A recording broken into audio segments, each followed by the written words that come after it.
Hello everyone and welcome to AS campus YouTube channel. आज हम AS campus के YouTube channel के ऊपर क्लास 8th की साइंस का बहुत इंपॉर्टेंट चैप्टर स्टार्ट करने वाले हैं, जो कि है रिप्रोडक्शन इन एनिमल्स।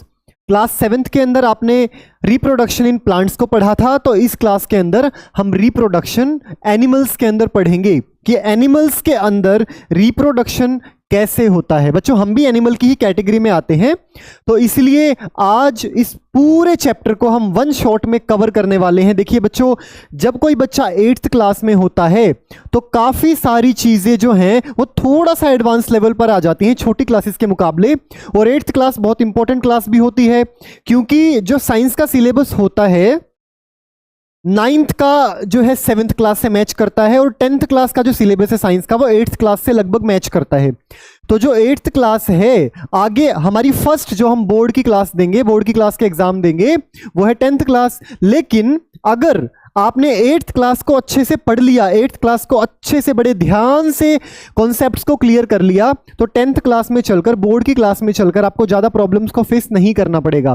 तो इसीलिए इस एएस कैंपस के यूट्यूब चैनल पर एक एक वीडियो हम 8th क्लास की साइंस की डाल दिया करेंगे। आप इस चैनल को सब्सक्राइब कर लेंगे और बेल आइकन पर क्लिक कर देंगे, ताकि जो भी वीडियो आगे आने वाली है, हर वीडियो का नोटिफिकेशन आप तक पहुंच जाए। ठीक है, बड़े ही आराम से, बड़े ही सुंदर तरीके से और एक एक चीज को क्लियर करते हुए 3D एनिमेशंस का इस्तेमाल करके हम इस चैप्टर को आज समझेंगे, जो कि है रिप्रोडक्शन इन एनिमल्स। तो चलिए, विल स्टार्ट आवर चैप्टर।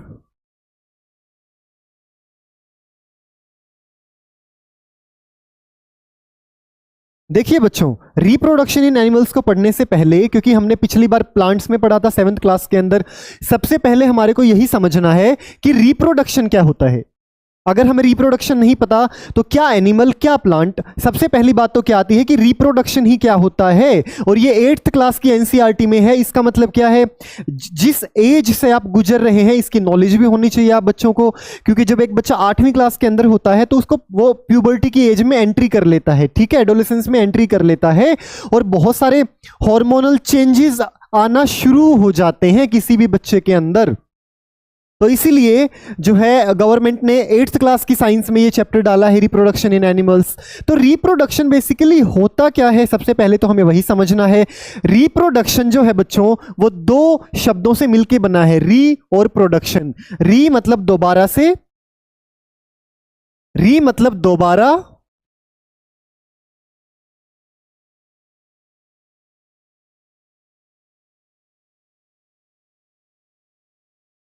और प्रोडक्शन मतलब प्रोड्यूस करना।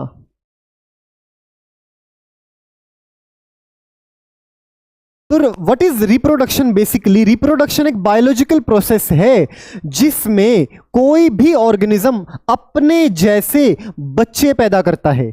ठीक है, अपनी ही स्पीशीज को आगे कंटिन्यू करता है, ताकि उसकी स्पीशीज आगे चलकर खत्म ना हो जाए। ये रिप्रोडक्शन होता है। डेफिनेशन अगर हम देखें, द बायोलॉजिकल प्रोसेस, ऐसी बायोलॉजिकल प्रोसेस इन विच, जिसके अंदर ऑर्गेनिज्म प्रोड्यूस, कोई भी ऑर्गेनिज्म, चाहे वो प्लांट है चाहे वो एनिमल है, लिविंग ऑर्गेनिज्म, वो क्या करता है, न्यू ऑर्गेनिज्म को प्रोड्यूस करता है ऑफ देयर ओन काइंड। ये बात याद रखना, अपने ही जैसे बच्चे पैदा करेगा, ऐसा नहीं होगा भाई शेर ने बछड़े को जन्म दे दिया, शेरनी ने बछड़े को जन्म दे दिया, है ना, और या फिर गाय ने शेरनी के बच्चे को जन्म दे दिया।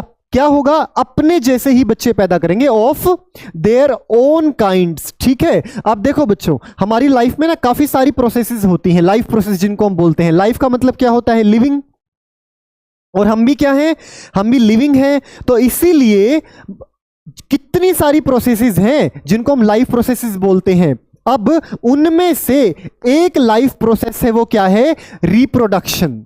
जैसे न्यूट्रिशन, ट्रांसपोर्टेशन, ट्रांसपोर्ट होना चीजों का, तो ये सारी क्या है, लाइफ प्रोसेस हैं। रिप्रोडक्शन भी एक लाइफ प्रोसेस है, लेकिन ये जो आपके सामने लाइफ प्रोसेस हैं, ये नेसेसरी लाइफ प्रोसेस हैं, मतलब इनके बिना हम जीवित नहीं रह सकते हैं। लेकिन रिप्रोडक्शन है, वो नेसेसरी लाइफ प्रोसेस नहीं है। ठीक है, इसके बिना हम जीवित रह सकते हैं, हम मर नहीं जाएंगे अगर हम रिप्रोडक्शन नहीं करते हैं। तो फॉर एग्जाम्पल इसको देखिए, इसको हम क्या बोलते हैं? म्यूल। क्या बोलते हैं? म्यूल। हिंदी में खच्चर बोलते हैं इसको। ये कैसे आता है बच्चों? ये एक गधे और घोड़े की मीटिंग से आता है, हॉर्स और डंकी की मीटिंग से आता है।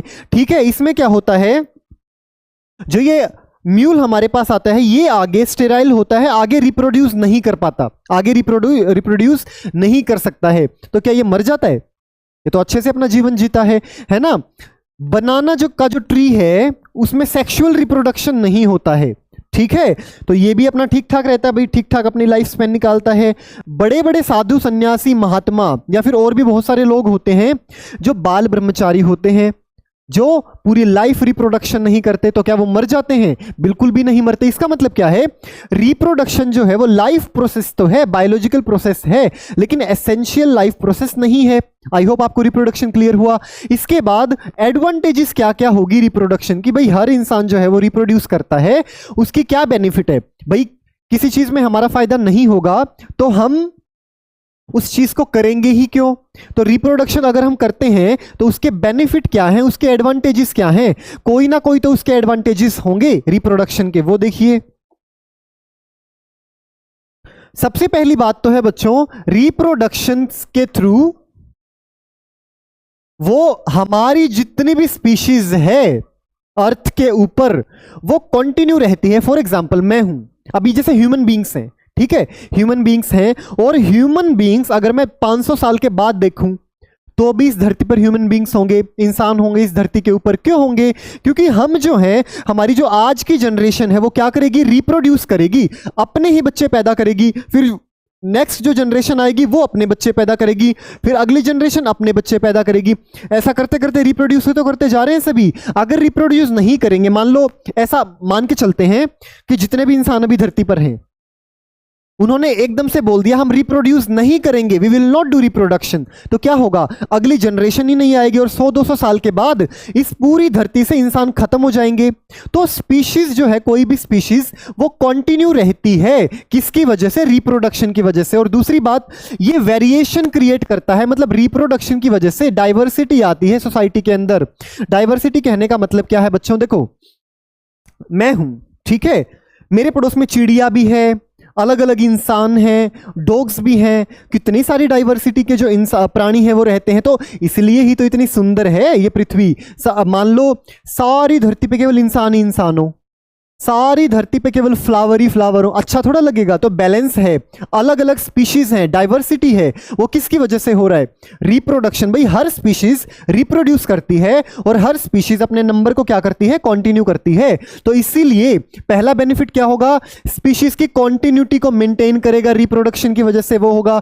दूसरा क्या होगा? वेरिएशन आएगा, और वेरिएशन कैसे आएगा? डीएनए की वजह से, डीएनए में चेंज आने की वजह से। आगे बताता हूं अगले आने वाली स्लाइड में ये डीएनए क्या होता है, लेकिन अभी के लिए इतना याद रखो कि वेरिएशन आता है। वेरिएशन कहने का मतलब है अगर हम रिप्रोड्यूस करेंगे, हमारे बच्चे जो होंगे वो एग्जैक्ट हमारे जैसे नहीं होंगे, स्पेशली सेक्सुअल रिप्रोडक्शन के अंदर एग्जैक्ट हमारे जैसे नहीं होंगे, कुछ ना कुछ वेराइटीज आएंगी उनके अंदर, कुछ ना कुछ वेरिएशन आएंगे। जो वेरिएशन जो है हेल्प करता है स्टेबलाइज करने में, स्टेबिलिटी देता है किसी भी स्पीशीज को। और रिप्रोडक्शन में कोई भी ऑर्गेनिज्म अपने ही यंग वंस को पैदा करता है। यंग वंस मतलब अपने बच्चे बोल सकते हैं। जैसे अगर मैं बात करूं, आपकी एनसीईआरटी के अंदर ये टेबल दी गई है बच्चों, इस टेबल को थोड़ा हम फिल करते हैं। ये देखिए, जैसे एनिमल, ये एनिमल की ही तो कैटेगरी है सारी। एनिमल एक तरफ दे रखे हैं और साइड में उसके यंग वन। एनिमल के यंग वंस को क्या बोलेंगे? ह्यूमन है, ह्यूमन के यंग वन को क्या बोलेंगे? बेबी बोलेंगे। तो कैट के यंग वन को क्या बोलेंगे बच्चों? कैट के यंग वन को बोलेंगे किटन, जो उसका बच्चा होगा। ठीक है, डॉग के यंग वन को क्या बोलेंगे? पपी। ये टेबल फिल कर सकते हैं बच्चों। और बच्चों जो भी मैं लिखवा रहा हूं ना, आप सभी बच्चे कॉपी पेन लेकर बैठेंगे, क्योंकि बहुत सारी चीजें बहुत इंपॉर्टेंट आने वाली हैं जो आपको हर चीज में हेल्प करेंगी। चाहे वो आपके स्कूल का कोई एग्जाम है, आप अपने स्कूल में कोई एग्जाम दे रहे हैं, या कोई ओलंपियाड है, ओलंपियाड की आप तैयारी कर रहे हैं, तो आज इस वीडियो के अंदर मैं हर लेवल को क्लियर करा दूंगा। हर लेवल की चीजें आपको इसमें सिखा दी जाएंगी क्लास 8th के अकॉर्डिंग, इवन थोड़ा सा ज्यादा ही सिखाएंगे।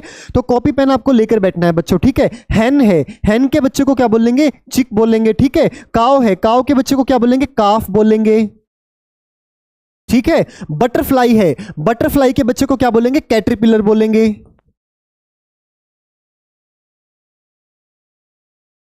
ठीक है। नेक्स्ट हमारा है फ्रॉग। फ्रॉग के बच्चे को क्या बोलेंगे? टैडपोल बोलेंगे।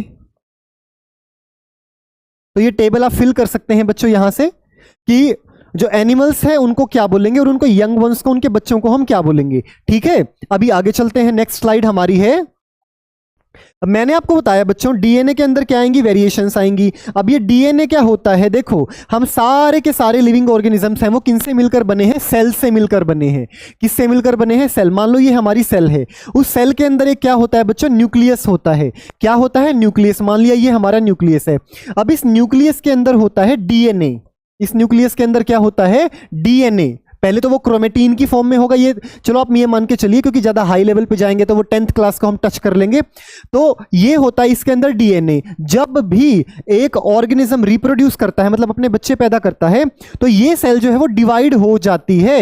ये सेल क्या हो जाती है? डिवाइड। 1 से 2 सेल बनेंगी, 2 से फिर 4 सेल बनेंगी, आगे देखेंगे डिटेल में, 4 से फिर 8 सेल बनेंगी। तो ये डिवाइड होने के साथ साथ ये जो डीएनए है, ये जो न्यूक्लियस है, इसके अंदर डीएनए पड़ा होगा और ये डीएनए ही डिसाइड करता है। इसको हम बोलते हैं deoxyribose nucleic acid.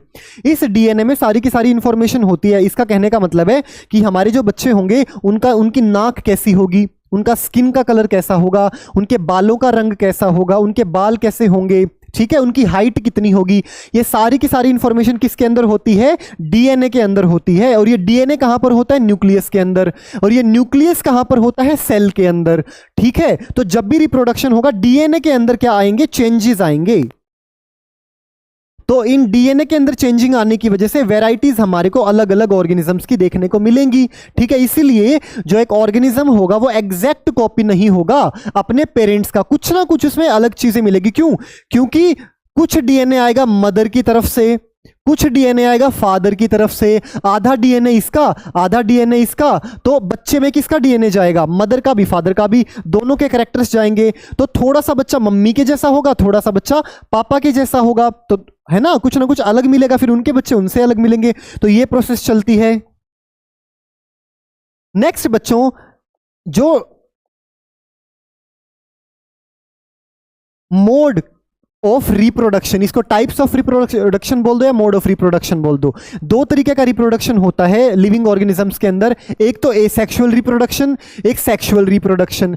Asexual reproduction जो है हमने क्लास साइंस में पढ़ा था, जिसमें केवल एक ही पेरेंट की रिक्वायरमेंट पड़ती है, एक पेरेंट से ही बच्चे पैदा होंगे। ऐसा नहीं चाहिए उसमें मम्मी पापा दोनों चाहिए, केवल एक पेरेंट होगा, उसी से बच्चे पैदा हो जाएंगे जैसे। ठीक है, लेकिन अगर मैं सेक्सुअल रिप्रोडक्शन की बात करूं, उसमें 2 पेरेंट्स की रिक्वायरमेंट पड़ती है। ठीक है, मम्मी की जरूरत भी पड़ती है और पापा की जरूरत भी पड़ती है। जब दोनों रिप्रोड्यूस करेंगे तो एक बेबी हमारे सामने आएगा, ये होगा सेक्सुअल रिप्रोडक्शन। फीचर क्या होंगे सेक्सुअल रिप्रोडक्शन के बच्चों? जैसे देखो, एक मां को एक बच्चा पैदा करने में कितने दिन लगते हैं? 9 महीने लग जाते हैं ना। लेकिन अगर मैं एक बात करूं, एक अमीबा को बच्चा पैदा होने में कितने टाइम लगता है? क्या 9 महीने लगते हैं? एक ईस्ट को रिप्रोडक्शन करने में कितना टाइम लगता है? ठीक है, तो ये जो है एसेक्सुअल रिप्रोडक्शन, उसमें टाइम जो है वो कम लगता है, लेकिन सेक्सुअल रिप्रोडक्शन में टाइम ज्यादा लगता है। एसेक्सुअल रिप्रोडक्शन में एनर्जी भी कम लगती है, सेक्सुअल रिप्रोडक्शन में एनर्जी ज्यादा लगती है। भाई, जितना दर्द, जितनी एनर्जी जब एक मां 9 महीने अपने जो यूट्रस में बच्चा पैदा करने के बाद ये पूरा प्रोसीजर करती है, जितना एक मां को एनर्जी का यूज करना पड़ता है, उसको दर्द सहना पड़ता है, क्या कोई एसेक्सुअल रिप्रोडक्शन में इतना दर्द होता है? होता है क्या? इतनी एनर्जी लगती है? लगती है क्या? टाइम लगता है? नहीं, वो तो जल्दी से हो जाता है, एनर्जी की भी रिक्वायरमेंट नहीं होती है उसमें। ठीक है, तो ये है एसेक्सुअल और सेक्सुअल रिप्रोडक्शन। तो asexual reproduction, the mode of reproduction which involves a single parent is called asexual reproduction, but sexual reproduction is the mode of reproduction which involves 2 parents is called sexual reproduction. It involves 2 parents. ठीक है, एक बार दोनों के अंदर हम difference देख लेते हैं बच्चों, कई बार एग्जाम में आ जाता है। देखिए, ये सबसे पहली बात क्या होती है सेक्सुअल रिप्रोडक्शन के अंदर? इसमें ना रिप्रोडक्टिव गैमेट्स होते हैं या फिर रिप्रोडक्टिव सेल्स होती हैं। जैसे मेल के अंदर होता है स्पर्म, फीमेल के अंदर ओवम, वो दोनों फ्यूज करेंगे, मिल जाएंगे और मिलकर एक क्या बनाएंगे, जाइगोट बनाएंगे। जाइगोट से फिर आगे बेबी बनेगा। तो इसमें क्या होता है, इसमें कौन से चीजें इन्वॉल्व होती है, फ्यूजन होता है। फ्यूजन मतलब मिलना, ठीक है, मेल और फीमेल गैमेट का। लेकिन इसमें फ्यूजन नहीं होता है, it does not involve male और फीमेल गैमेट, ठीक है। इसमें it requires two usually different individuals. Sexual reproduction में क्या होगा, दो इंडिविजुअल्स की जरूरत होगी, मदर एंड फादर, दो पेरेंट्स की मतलब ऐसे रिक्वायरमेंट होगी। लेकिन एसेक्सुअल रिप्रोडक्शन के अंदर तो एक ही इंडिविजुअल की जरूरत होती है, एक इंडिविजुअल से ही आगे बच्चा हो जाता है। अब सेक्सुअल रिप्रोडक्शन में मैं तीसरा डिफरेंस अगर आपको बताऊं, ये एक स्लो प्रोसेस है। भाई कैसे भी कर लो आगे पीछे, ये एक स्लो प्रोसेस है, मतलब धीरे धीरे होता है। लेकिन एसेक्सुअल रिप्रोडक्शन जो है वो फास्ट प्रोसेस है, जल्दी से हो जाता है, ठीक है।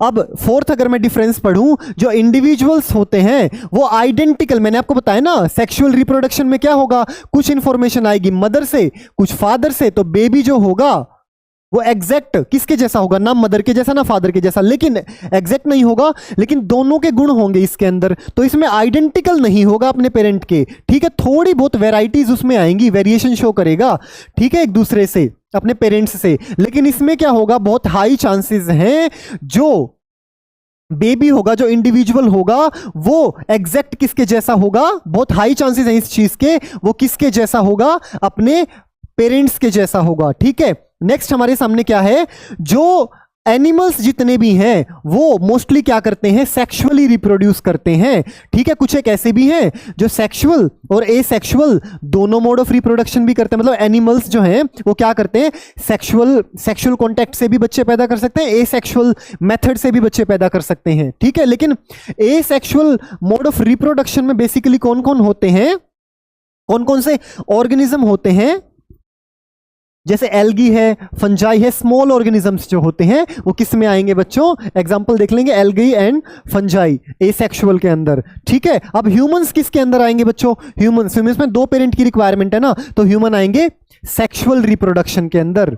चलिए ये टेबल का आप स्क्रीनशॉट ले लेंगे, ये बहुत इंपॉर्टेंट है। हाँ एक लास्ट बच गया बच्चों यहां पर, इसका इवोल्यूशनरी इंपॉर्टेंस होता है। इवोल्यूशनरी इंपॉर्टेंस मतलब क्या है, यहां से इवोल्यूशन आता है। मैंने आपको बताया था ना सेक्सुअल रिप्रोडक्शन में क्या होगा, वेराइटीज आएंगी। अब वो वेराइटीज जब आएंगी, लंबे समय तक यदि वो वेराइटीज आती जाएंगी तो वो क्या किस में बदल जाता है, वो इवोल्यूशन में। What is evolution, basically variation for a long time is called evolution. अगर वेरिएशन बार बार जनरेशन आफ्टर जनरेशन होता रहता है तो वो क्या होता है, हमारा इवोल्यूशन होता है। तो सेक्सुअल रिप्रोडक्शन में इवोल्यूशन होता है, लेकिन इसमें इवोल्यूशन ना के बराबर होता है, किसमें, एसेक्सुअल में, क्योंकि इसमें चेंज ही नहीं हो रहा ना, माता पिता के जैसा ही बच्चा आ रहा है, एग्जैक्ट पेरेंट के जैसा बच्चा आ रहा है। क्यों, क्योंकि डीएनए में चेंज नहीं हो रहा, एक ही पेरेंट का डीएनए आगे पास आउट हो रहा है, तो इसमें चेंजेस कमाएंगे तो इवोल्यूशन मतलब बदलाव, लंबे समय तक वेरिएशन के बाद एक बड़ा बदलाव, वो किसी स्पीशीज के अंदर आने के चांसेस जो हैं वो कम है। चलिए अब इस चैप्टर में हमारे को पढ़ना है, जस्ट अ सेकंड प्लीज, थोड़ा पानी पी लेता हूं मैं।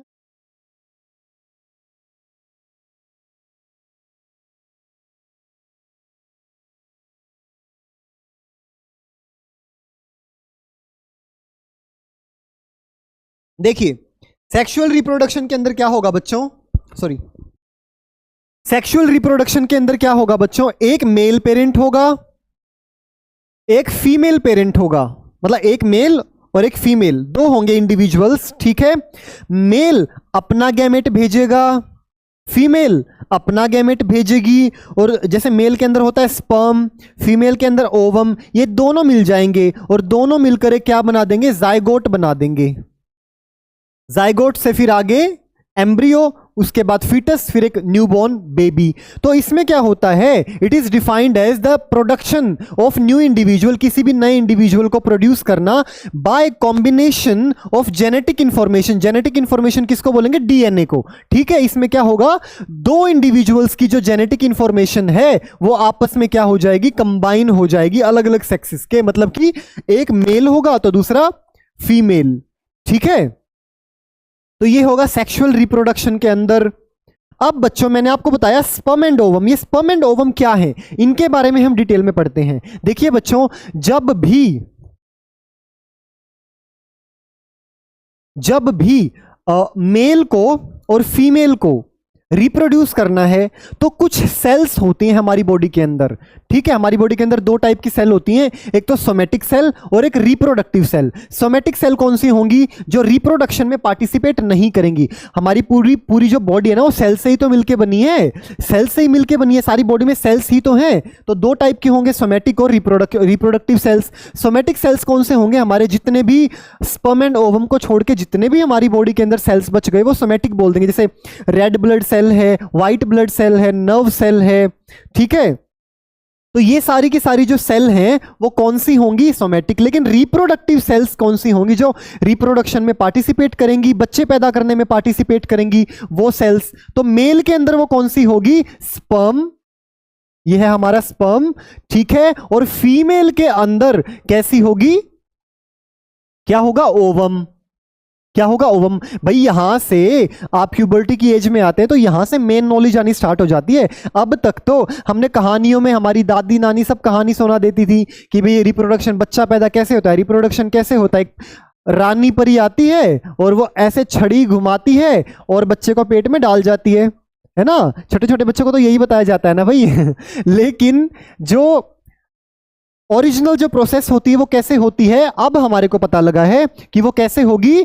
स्पर्म एंड ओवम के कॉम्बिनेशन से जब ये दोनों फ्यूज करेंगे, ठीक है। ये दोनों है क्या? सेल है, रिप्रोडक्टिव सेल। मेल की कौन सी है? स्पर्म। फीमेल की कौन सी है? ओवम।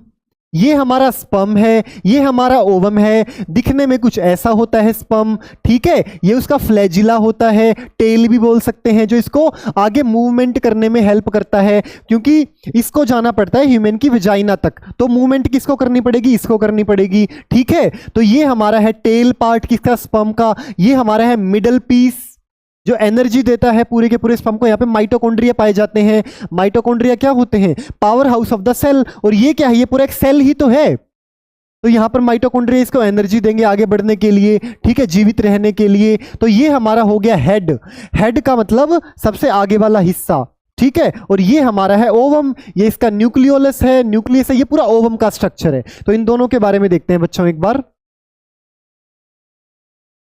सबसे पहले देखो साइज।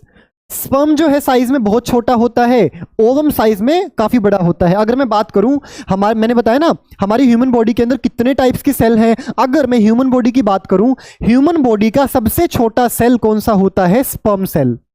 सबसे छोटा सेल इन ह्यूमन बॉडी, बेटा याद रखना इस चीज को, बहुत इंपॉर्टेंट है। ह्यूमन बॉडी का सबसे छोटा सेल कौन सा है? स्पर्म। और ह्यूमन बॉडी का सबसे बड़ा सेल कौन सा है? ओवम, ठीक है। This is small in size, this is big in size. उसके बाद मोबिलिटी। मोबिलिटी का मतलब है मूवमेंट। मूवमेंट देखो, ये मैं अभी क्या कर रहा हूं? मूव कर रहा हूं, इधर से उधर, इधर से उधर। दिस इज कॉल्ड मोबिलिटी, ठीक है। तो ये जो है स्पर्म जो है वो मोटाइल होता है। मोटाइल का मतलब क्या है? अपने टेल के थ्रू ऐसे ऐसे, जो ये इसकी टेल है, ऐसे ऐसे करता रहेगा और स्पर्म आगे बढ़ता रहेगा, ठीक है। तो ये हिल सकता है, ये एक से दूसरी जगह पर जा सकता है, ठीक है। कहां जाएगा, कहां से जाएगा वो आगे देखेंगे, ठीक है। लेकिन जो ओवम होता है ये बड़ा नखरीला चीज है। लड़कियां है ना भाई, नखरीली तो होती हैं। हम नहीं जाएंगे कहीं पे भी, हम क्यों जाएं? बॉयज आएंगे जितने भी आएंगे हमारे पास, है ना। तो ओवम जो होता है ये नॉन मोटाइल होता है, ये मूवमेंट करके नहीं जाता है, ठीक है। तो जब रिप्रोडक्शन होगा ना तो ये स्पर्म जो है ये जाएगा ओवम तक, ना कि ओवम आएगा किस तक? स्पर्म तक। उसके बाद लोकेशन कहां पर होती है? ये होता है ह्यूमन के टेस्टिस के अंदर। टेस्टिस क्या होंगी आगे देखेंगे बच्चों, लेकिन अभी याद रखो ह्यूमन के टेस्टिस के अंदर कौन होगा? स्पर्म। और ओवरी के अंदर, ओवरी के अंदर कौन होगा? ओवम। ओवरी के अंदर ओवम, टेस्टिस के अंदर स्पर्म। ये ओवरी और टेस्टिस क्या है अगली स्लाइड्स में देखते हैं हम। नंबर, ये तो बच्चों बहुत बड़े नंबर में क्रिएट होंगे, मतलब कि हजारों करोड़ों की संख्या में ये जो है स्पर्म होते हैं। लेकिन ओवरी जो है वो हर महीने केवल एक ही ओवम को रिलीज करती है। हर महीने केवल एक ओवम, ठीक है, तो ओवम कितना हर महीने एक, लेकिन स्पर्म तो बहुत बहुत बहुत बड़े नंबर में होते हैं। ठीक है, ये तो हमारा क्या हो गया, फीचर्स, साइज हो गया, मोबिलिटी मतलब मूवमेंट, लोकेशन कहां पर होंगे, नंबर, उसके बाद फॉर्मेशन की प्रोसेस। ये स्पर्म जो होंगे वो कैसे प्रोड्यूस होंगे, by the process of spermatogenesis. ये स्पर्मेटोजेनेसिस क्या है, किसी भी बॉय या मेल के अंदर स्पर्म्स का बनना, formation of sperms is called spermatogenesis. ये कब होगा बच्चों, जब एक बच्चा 13 से 14 साल का होता है तो उसके अंदर स्पर्म बनना शुरू हो जाते हैं। स्पर्मेटोजेनेसिस की जो प्रोसेस है वो शुरू हो जाती है टेस्टिस के अंदर। तो ये स्पर्मेटोजेनेसिस क्या है, स्पर्म का बनना। This is the process when formation of sperm occurs. ठीक है, और जब ओवम बनना स्टार्ट होता है उस प्रोसेस को क्या बोलते हैं, oogenesis। अच्छा बच्चों, बॉयज के अंदर जब प्यूबर्टी की एज आएगी तो स्पर्म बनना शुरू होंगे। ठीक है, लेकिन गर्ल्स के अंदर ओवम कब आएंगे, ओवम कब आएंगे ये बताओ आप मुझे। 13 से 14 साल का जब एक लड़का होगा तो उसके अंदर स्पर्म आएंगे, तो ओवम कब आएंगे गर्ल्स के अंदर, बताइए मुझे।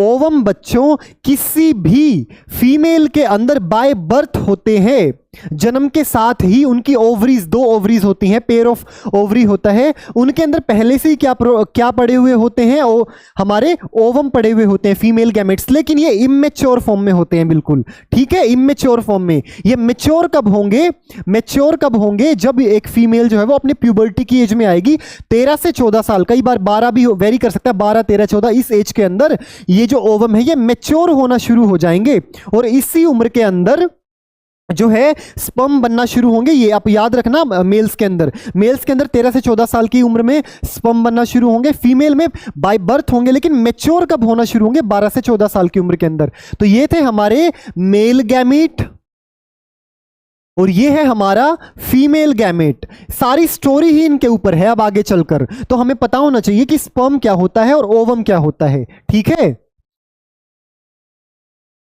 अब बच्चों नेक्स्ट जो हमारा टॉपिक आता है, which is very very important topic, मैं डबल स्टार लगा देता हूं यहां पर एग्जाम के पॉइंट ऑफ व्यू से। बेटा ये चैप्टर ही बड़ा इंपॉर्टेंट है। ठीक है, एग्जाम में काफी मार्क्स के क्वेश्चंस आते हैं इसके अंदर से, और उसमें भी सबसे इंपॉर्टेंट जो पार्ट है वो कौन सा है, ह्यूमन का मेल रिप्रोडक्टिव सिस्टम। एक मेल पढ़ेंगे, एक फीमेल पढ़ेंगे, दोनों रिप्रोडक्टिव सिस्टम पढ़ेंगे। तो ये है हमारा मेल रिप्रोडक्टिव सिस्टम बच्चों। मेल रिप्रोडक्टिव सिस्टम में सबसे पहले क्या होता है, हमारा स्क्रोटम होता है। क्या होता है, हमारा स्क्रोटम। ऐसे एक पाउच लाइक स्ट्रक्चर होता है बच्चों ये स्क्रोटम। इस पाउच लाइक लटका हुआ होता है एब्डोमिनल कैविटी के बाहर। ठीक है, क्योंकि हमारी बॉडी से इसके अंदर क्या प्रेजेंट होती है, 2 testes, pair of testes present होती हैं। ठीक है, इन पेयर ऑफ टेस्टीज के अंदर ही हमारे स्पर्म बनते हैं। ठीक है, तो सबसे पहले क्या आया, हमारा स्क्रोटम। स्क्रोटम का रोल क्या है, it gives protection to our testes. ठीक है, और उसको एक, this is a sac like structure जो पूरा प्रोटेक्ट करके रखेगा हमारी टेस्टीज को। फिर देखिए ये हमारी टेस्टीज हैं, ये क्या है, हमारी टेस्टीज। ये एक ही दिख रही है बच्चों, यहां पर एक ही दिख रही है, एक इसके पीछे छुपी हुई है, लेकिन ये टेस्टीज क्या करेंगे बच्चों, ये टेस्टीज ही क्या करेंगी, स्पर्म को प्रोड्यूस करेंगी अपने अंदर। टेस्टिस स्पर्म को प्रोड्यूस करेंगी, स्क्रोटम इनको प्रोटेक्ट करके रखेगा। उसके बाद जैसे ही यहां पर स्पर्म हो जाएंगे प्रोड्यूस, अब ये इमेच्योर फॉर्म में होंगे पहले, तो जैसे ही प्रोड्यूस हो जाएंगे और ये मैच्योर होकर ये होती है हमारी एपिडाइडमिस या फिर एपिडिडाइमस भी बोलते हैं। ये सारा का सारा स्पर्म इकट्ठा हो जाएगा कहां पर, एपिडिडाइमस के अंदर, यहां पर। ठीक है, और जब भी हमें स्पर्म को बाहर निकालना होगा तो एक ये पाइप सी दिख रही है आपको, ये वाली पाइप, ये वाली पाइप, इस पाइप के थ्रू होता हुआ जो हमारा स्पर्म है, ये हमारा पेनिस है, इसके थ्रू होता हुआ ये पूरा बाहर निकल जाएगा सारा का सारा स्पर्म। तो देखो ध्यान से स्टोरी को सुनना। शुरुआत कहां से हुई, शुरुआत कहां से हुई, टेस्टीज से। टेस्टीज किसके अंदर है, स्क्रोटम के अंदर। टेस्टीज में है इमेच्योर स्पर्म। अब यहां से कहां पर आया स्पर्म, एपिडाइडमिस के अंदर आया, यहां पर आया। यहां से जब यहां पर रहेगा, ये तब तक रहेगा जब तक हम बाहर नहीं निकालते हैं। ठीक है, सारा का सारा स्पर्म यहां पर रहेगा, बाहर निकलेगा इस वास डिफरेंस के थ्रू। ठीक है, इसको हम स्पर्म डक्ट भी बोलते हैं। क्या बोलते हैं, स्पर्म डक्ट। स्पर्म के लिए ये कैनाल जो है, एक ये जो पाइप जो है, इसी के थ्रू होता हुआ स्पर्म जो है वो बाहर जाएगा और पेनिस के थ्रू बाहर आ जाएगा। ठीक है, उसके बाद बच्चों ये जो हमारा स्पर्म है ये बड़ा कमजोर होता है, तो मतलब कि बहुत ही नाजुक होता है और इसको जाना पड़ता है फीमेल की वेजाइना के अंदर, जहां पर ओवम इसका वेट करता है। तो इसको थोड़ा शक्तिशाली बनना पड़ता है। वो शक्तिशाली इसको कौन बनाते हैं? 3 ग्लैंड्स बनाती हैं। पहली सेमिनल वेसिकल, 3 भाई बैठे मिलेंगे इसको रास्ते में। जैसे स्पर्म यहां से जाएगा, एपिडिडाइमस से बाहर जाएगा, तीनों भाई बोलेंगे अरे भाई रुको रुको रुको रुको रुको, तू तो बहुत कमजोर है, कैसे जाएगा वहां तक, मर जाएगा। भाई देखो स्पर्म नाजुक है, ठीक है। हमारा जो यूरिन है, अब ये जो हमारा यूरिथ्रा है, यूरिथ्रा आगे बताता हूं मैं, यहीं से तो स्पर्म आता है, यहीं से यूरिन पास आउट होता है, ठीक है। तो थोड़ा थोड़ा जो ये स्पर्म बाहर निकलेगा तो एसिडिक, क्योंकि यूरिन का जो नेचर है वो तो एसिडिक नेचर है। स्पर्म हमारा जैसे ही बाहर निकलेगा यहीं से मर जाएगा। चलो यहां से बच के बाहर भी निकल गया, ह्यूमन की विजाइना तक गया, तो ह्यूमन की विजाइना में भी क्या है, क्या है, एसिडिक है वो नेचर से, तो स्पर्म मर जाएगा वहां पर। तो उसको पावर, अब पावर चाहिए, तो कितना भी भाई एसिडिक नेचर आ जाए हम थोड़ा बचे रहें। ये तीनों भाई मिलकर 1 2 3, पहला भाई कौन, सेमिनल वेसिकल, दूसरा प्रोस्टेट ग्लैंड, तीसरा बल्बो यूरिथ्रल ग्लैंड, वो आगे बताऊंगा। ये तीनों क्या करते हैं, हम जैसे स्पर्म बाहर निकलेगा यहां से, ये थोड़ा सा फ्लूइड ऐड कर देगा इसके अंदर, ये भी यहां से भी थोड़ा सा फ्लूइड, तीनों थोड़ा थोड़ा अपना फ्लूइड दे देंगे। किसको, इसको दे देंगे स्पर्म को। तो ये स्पर्म तीनों का फ्लूइड ले लेगा और फ्लूइड लेने के बाद हमारा स्पर्म क्या कहलाएगा, सीमेन, उसका नाम बदल जाएगा और वो हो जाएगा सीमेन। ठीक है, तो जब हम बाहर निकालते हैं ना बच्चों, वो सीमेन होता है ड्यूरिंग रिप्रोडक्शन। ठीक है, उसके बाद यहां से बाहर निकल के फिर उसको आगे ट्रेवल करना है फीमेल की वजाइना तक। यहां तक आपको समझ में आया? ये थोड़ा सा इजी डायग्राम है, इसको देख लेते हैं एक बार। देखो सबसे पहले ये जो है ना, ये क्या है, हमारी टेस्टीज, स्क्रोटम के अंदर ये होंगी। ये क्या है, हमारी टेस्टीज। इसके अंदर क्या होगा, टेस्टीज के अंदर क्या होगा, टेस्टीज के अंदर क्या होगा, स्पर्म का प्रोडक्शन। स्पर्म का प्रोडक्शन किस एज के अंदर, 13 से 14 साल की एज के अंदर, क्योंकि इस एज के अंदर एक हार्मोन रिलीज होता है। वो कौन सा होता है मेल्स के अंदर, टेस्टोस्टेरोन, उसकी वजह से ये स्पर्म बनते हैं। ठीक है, अब यहां पे स्पर्म बन तो गया, बनने के बाद मैच्योर होकर वो कहां इकट्ठा हो जाएगा, यहां पर भी बन गया, यहां पर इकट्ठा हो जाएगा। ठीक है, इसका नाम क्या है, एपिडिडाइमस या फिर एपिडाइडमिस, कुछ भी बोल देंगे, स्पेलिंग याद कर लेना बस आप। बच्चों अगर एग्जाम में डायग्राम बनाने के लिए आ जाए ना, तो आप ऐसा डायग्राम बना सकते हैं, ये थोड़ा इजी डायग्राम है। तो एपिडाइडमिस के अंदर क्या होगा, मैच्योर स्पर्म इकट्ठा हो जाएगा। अब हम जब बाहर निकालेंगे तो हमारे पास ये वास्ट डिफरेंस है, जिसको हम दूसरी भाषा में क्या बोलते हैं, स्पर्म डक्ट, स्पर्म के लिए पाथवे। तो यहां से अब देखो, यहां से स्पर्म निकला, यहां से निकला, यहां से होता हुआ बाहर चल रहा है। देखो यहां से भी बाहर आएगा, फिर यहां से ये वाला भी बाहर आ रहा है।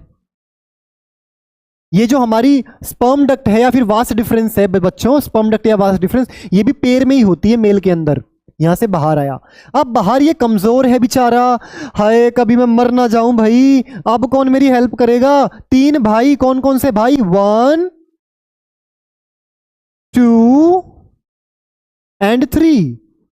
ये तीनों भाइयों के नाम याद करो बच्चों, वेरी इंपॉर्टेंट। पहला सेमिनल वेसिकल, दूसरा प्रोस्टेट ग्लैंड, ये तीनों ग्लैंड्स हैं हमारी। तीसरा ग्लैंड क्या होती हैं आप हायर क्लासेस में पढ़ेंगे, लेकिन अभी इतना याद रखो, ये 3 ग्लैंड्स जो हैं हमारे स्पर्म को पावर देंगी। ठीक है, कैसे कैसे पावर देंगी वो देखते हैं। बल्बो यूरिथ्रल ग्लैंड, ये तीनों ग्लैंड क्या करेंगी, 1 2 3, ये तीनों ग्लैंड अपना अपना फ्लूइड मिक्स करेंगे। जैसे ये स्पर्म बाहर निकल रहा है, यहां से बाहर आ रहा है, यहां से पहले ये अपना फ्लूइड देगी थोड़ा सा, यहां से ये अपना फ्लूइड, यहां से तीनों ने अपना फ्लूइड ऐड कर दिया। ठीक है, अब ये स्पर्म बाहर जाएगा, लेकिन अब ये शक्तिशाली बन चुका है। ठीक है, इसके पास पावर आ चुकी है कि ये लहराता लहराता ओवम तक पहुंच जाए, एसिडिक नेचर में सरवाइव कर पाए। फिर ये जो है स्पर्म को खाना भी चाहिए, वो भोजन भी मिल जाएगा यहां से इसके फ्लूइड से। तो जैसे ही इन तीनों का फ्लूइड इसमें मिक्स हुआ, हमारा स्पर्म किस में कन्वर्ट हो गया, सीमन के अंदर। सीमेन के अंदर, सीमेन बन गया। मतलब स्पर्म जो है विदाउट मिक्सिंग दिस फ्लूइड, सीमेन क्या है आफ्टर मिक्सिंग द फ्लूइड। ठीक है, अब नेक्स्ट जो आता है हमारा यूरेथ्रा। ये क्या है यूरेथ्रा। यूरेथ्रा बेटा ये वो पाइप है जिसके थ्रू सीमेन बाहर निकलता है, स्पर्म बाहर निकलता है। ठीक है, और पेनिस, पेनिस क्या होगा, इसका पूरा कवर, ये पूरा जो कवर है ना बाहर से, जिसने आउटर कवरिंग है किसकी, हमारे यूरेथ्रा के आसपास, ये जिसको हम प्राइवेट पार्ट भी बोलते हैं, तो ये पेनिस के अंदर ये क्या होगा, यूरेथ्रा होगा। यूरेथ्रा से निकलता हुआ स्पर्म आएगा बाहर, और बाहर आकर ये इसको, यूरेथ्रा का रोल क्या होता है बेटा, ये कॉमन पाथवे होता है स्पर्म के लिए, किसके लिए, स्पर्म के लिए, सीमन के लिए, और हमारे यूरिन के लिए। दोनों जो है यही से पास आउट होंगे, लेकिन दोनों कभी भी इकट्ठे पास आउट नहीं होंगे। या तो उस टाइम पे स्पर्म बाहर आएगा, या सीमन बाहर आएगा, या फिर उस टाइम पे कौन बाहर आएगा, यूरिन बाहर आएगा। ठीक है, तो दोनों में से एक ही चीज एक टाइम पे बाहर आएगा। तो यूरेथ्रा का आपको रोल समझ में आ गया। This is a common pathway for sperm and urine. ये हमारी फोर स्किन है, फोर स्किन मतलब ऊपर की स्किन पेनिस की। ठीक है, इस स्पेशली इस पार्ट को हम क्या बोल देते हैं, ग्लैंस पेनिस बोल देते हैं, मतलब आगे का हिस्सा पेनिस का। ठीक है, और उसके बाद ये हमारा यूरिनरी ब्लैडर है, जहां पर यूरिन सारा स्टोर होता है, सारा का सारा यूरिन इकट्ठा होता है, ये यूरिनरी ब्लैडर है। ठीक है, बस इतना आपको याद रखना है, ये सारी चीजें आपको याद रखनी है। तो वापस एक बार रिवाइज कर लेते हैं। यहां पर स्पर्म बनेगा टेस्टिस के अंदर, टेस्टिस के अंदर स्पर्म बनने के बाद वो मैच्योर होके एपिडाइडमिस के अंदर इकट्ठा हो जाएगा। एपिडाइडमिस से फिर बाहर जब निकलना होगा, वो किसके थ्रू बाहर निकलेगा, वास डिफरेंस के थ्रू। तीन भाई तीनों तबाही, तीन भाई तीनों तबाही। तीनों तबाही कैसे, स्पर्म तू अकेला नहीं है, हम तेरे साथ हैं, स्पर्म तुम आगे बढ़ो, हम तुम्हारे साथ हैं, तुम्हारे को पावर देंगे। ठीक है, अपना अपना फ्लूइड कौन मिक्स करेंगे, seminal vesicle, prostate gland, bulbo urethral gland, 1 2 and 3। फिर उसके बाद हमारा यूरिनरी ब्लैडर, यहां पर जहां पर यूरिन इकट्ठा होगा। ठीक है, उसके बाद urethra, urethra is a common pathway for sperm and urine. उसके बाद हमारा पेनिस, पेनिस जो पूरी चारों तरफ कवरिंग है, फोर स्किन आगे की जो स्किन है, ग्लैंस पेनिस ये हिस्सा है। ठीक है, अब हमारा स्पर्म आ चुका है बाहर। अब ये स्पर्म क्या है, मेल रिप्रोडक्टिव सेल है। इस स्पर्म को फ्यूज करना पड़ेगा, किसके साथ फ्यूज करना पड़ेगा बच्चों, ओवम के साथ। किसके साथ फ्यूज करना पड़ेगा, ओवम के साथ। ओवम क्या है, जैसे मेल्स के अंदर स्पर्म है वैसे फीमेल्स के अंदर ओवम है। ठीक है, चलिए आगे का प्रोसेस देखते हैं, ध्यान से समझते जाना है सबको। देखो इनका रोल देख लो एक बार, ये आप स्क्रीनशॉट ले लो बच्चों एक बार। ये देखिए, ये सबसे पहले हमारा स्ट्रक्चर है और फंक्शन है। स्ट्रक्चर क्या क्या होगा, हमारे जो मेल रिप्रोडक्टिव सिस्टम के अंदर स्क्रोटम, स्क्रोटम, स्क्रोटम क्या होगा, ये मेंटेन करेगा लो टेम्परेचर। हमारे स्पर्म को ना लो टेम्परेचर चाहिए, तो जो एब्डोमिनल कैविटी में अंदर तो ज्यादा टेम्परेचर है, तो इसलिए बाहर की तरफ लटका हुआ होता है कि बाहर की तरफ जो है वो 2 से 2.5 डिग्री टेम्परेचर कम होता है, स्पर्म को ज्यादा टेम्परेचर की रिक्वायरमेंट नहीं होती है। ठीक है, तो नॉर्मल इंटरनल बॉडी टेम्परेचर के मुकाबले ये नेसेसरी होता है स्पर्मेटोजेनेसिस के लिए। जो किसके लिए, कौन नेसेसरी होता है, लो, थोड़ा सा लो टेम्परेचर। ठीक है, टेस्टिस, टेस्टिस के अंदर क्या होंगे, स्पर्म प्रोड्यूस होंगे और एक हार्मोन भी क्रिएट करेंगी, ये टेस्टोस्टेरोन। बॉयज के अंदर टेस्टोस्टेरोन होगा, गर्ल्स के अंदर आगे हम देखेंगे। ठीक है, इस टेस्टोस्टेरोन के अंदर ही जो आपकी दाढ़ी आती है, प्यूबर्टी के अंदर जो चेंजेस आते हैं, इसी की वजह से आते हैं, टेस्टोस्टेरोन की वजह से। स्पर्म जो प्रोड्यूस होते हैं, this is the main hormone who will initiate. ठीक है, उसके बाद वास डिफरेंस, ये क्या करेगा, कैरी करेगा स्पर्म को टुवर्ड्स यूरेथ्रा, यूरेथ्रा तक लेके जाएगा। अब यूरेथ्रा क्या होता है, कॉमन पैसेज होता है हमारे यूरिन के लिए और स्पर्म या फिर सीमन के लिए। ठीक है, सेमिनल वेसिकल, ये जो ग्लैंड होती है वो क्या करती है, ये फ्रक्टोज सिक्रीट करती है, और फ्रक्टोज एक भोजन की तरह है हमारे स्पर्म के लिए या सीमन के लिए। ठीक है, जो एनर्जी प्रोवाइड करता है हमारे स्पर्म को, कौन एनर्जी प्रोवाइड करता है, फ्रक्टोज से एनर्जी मिलती है।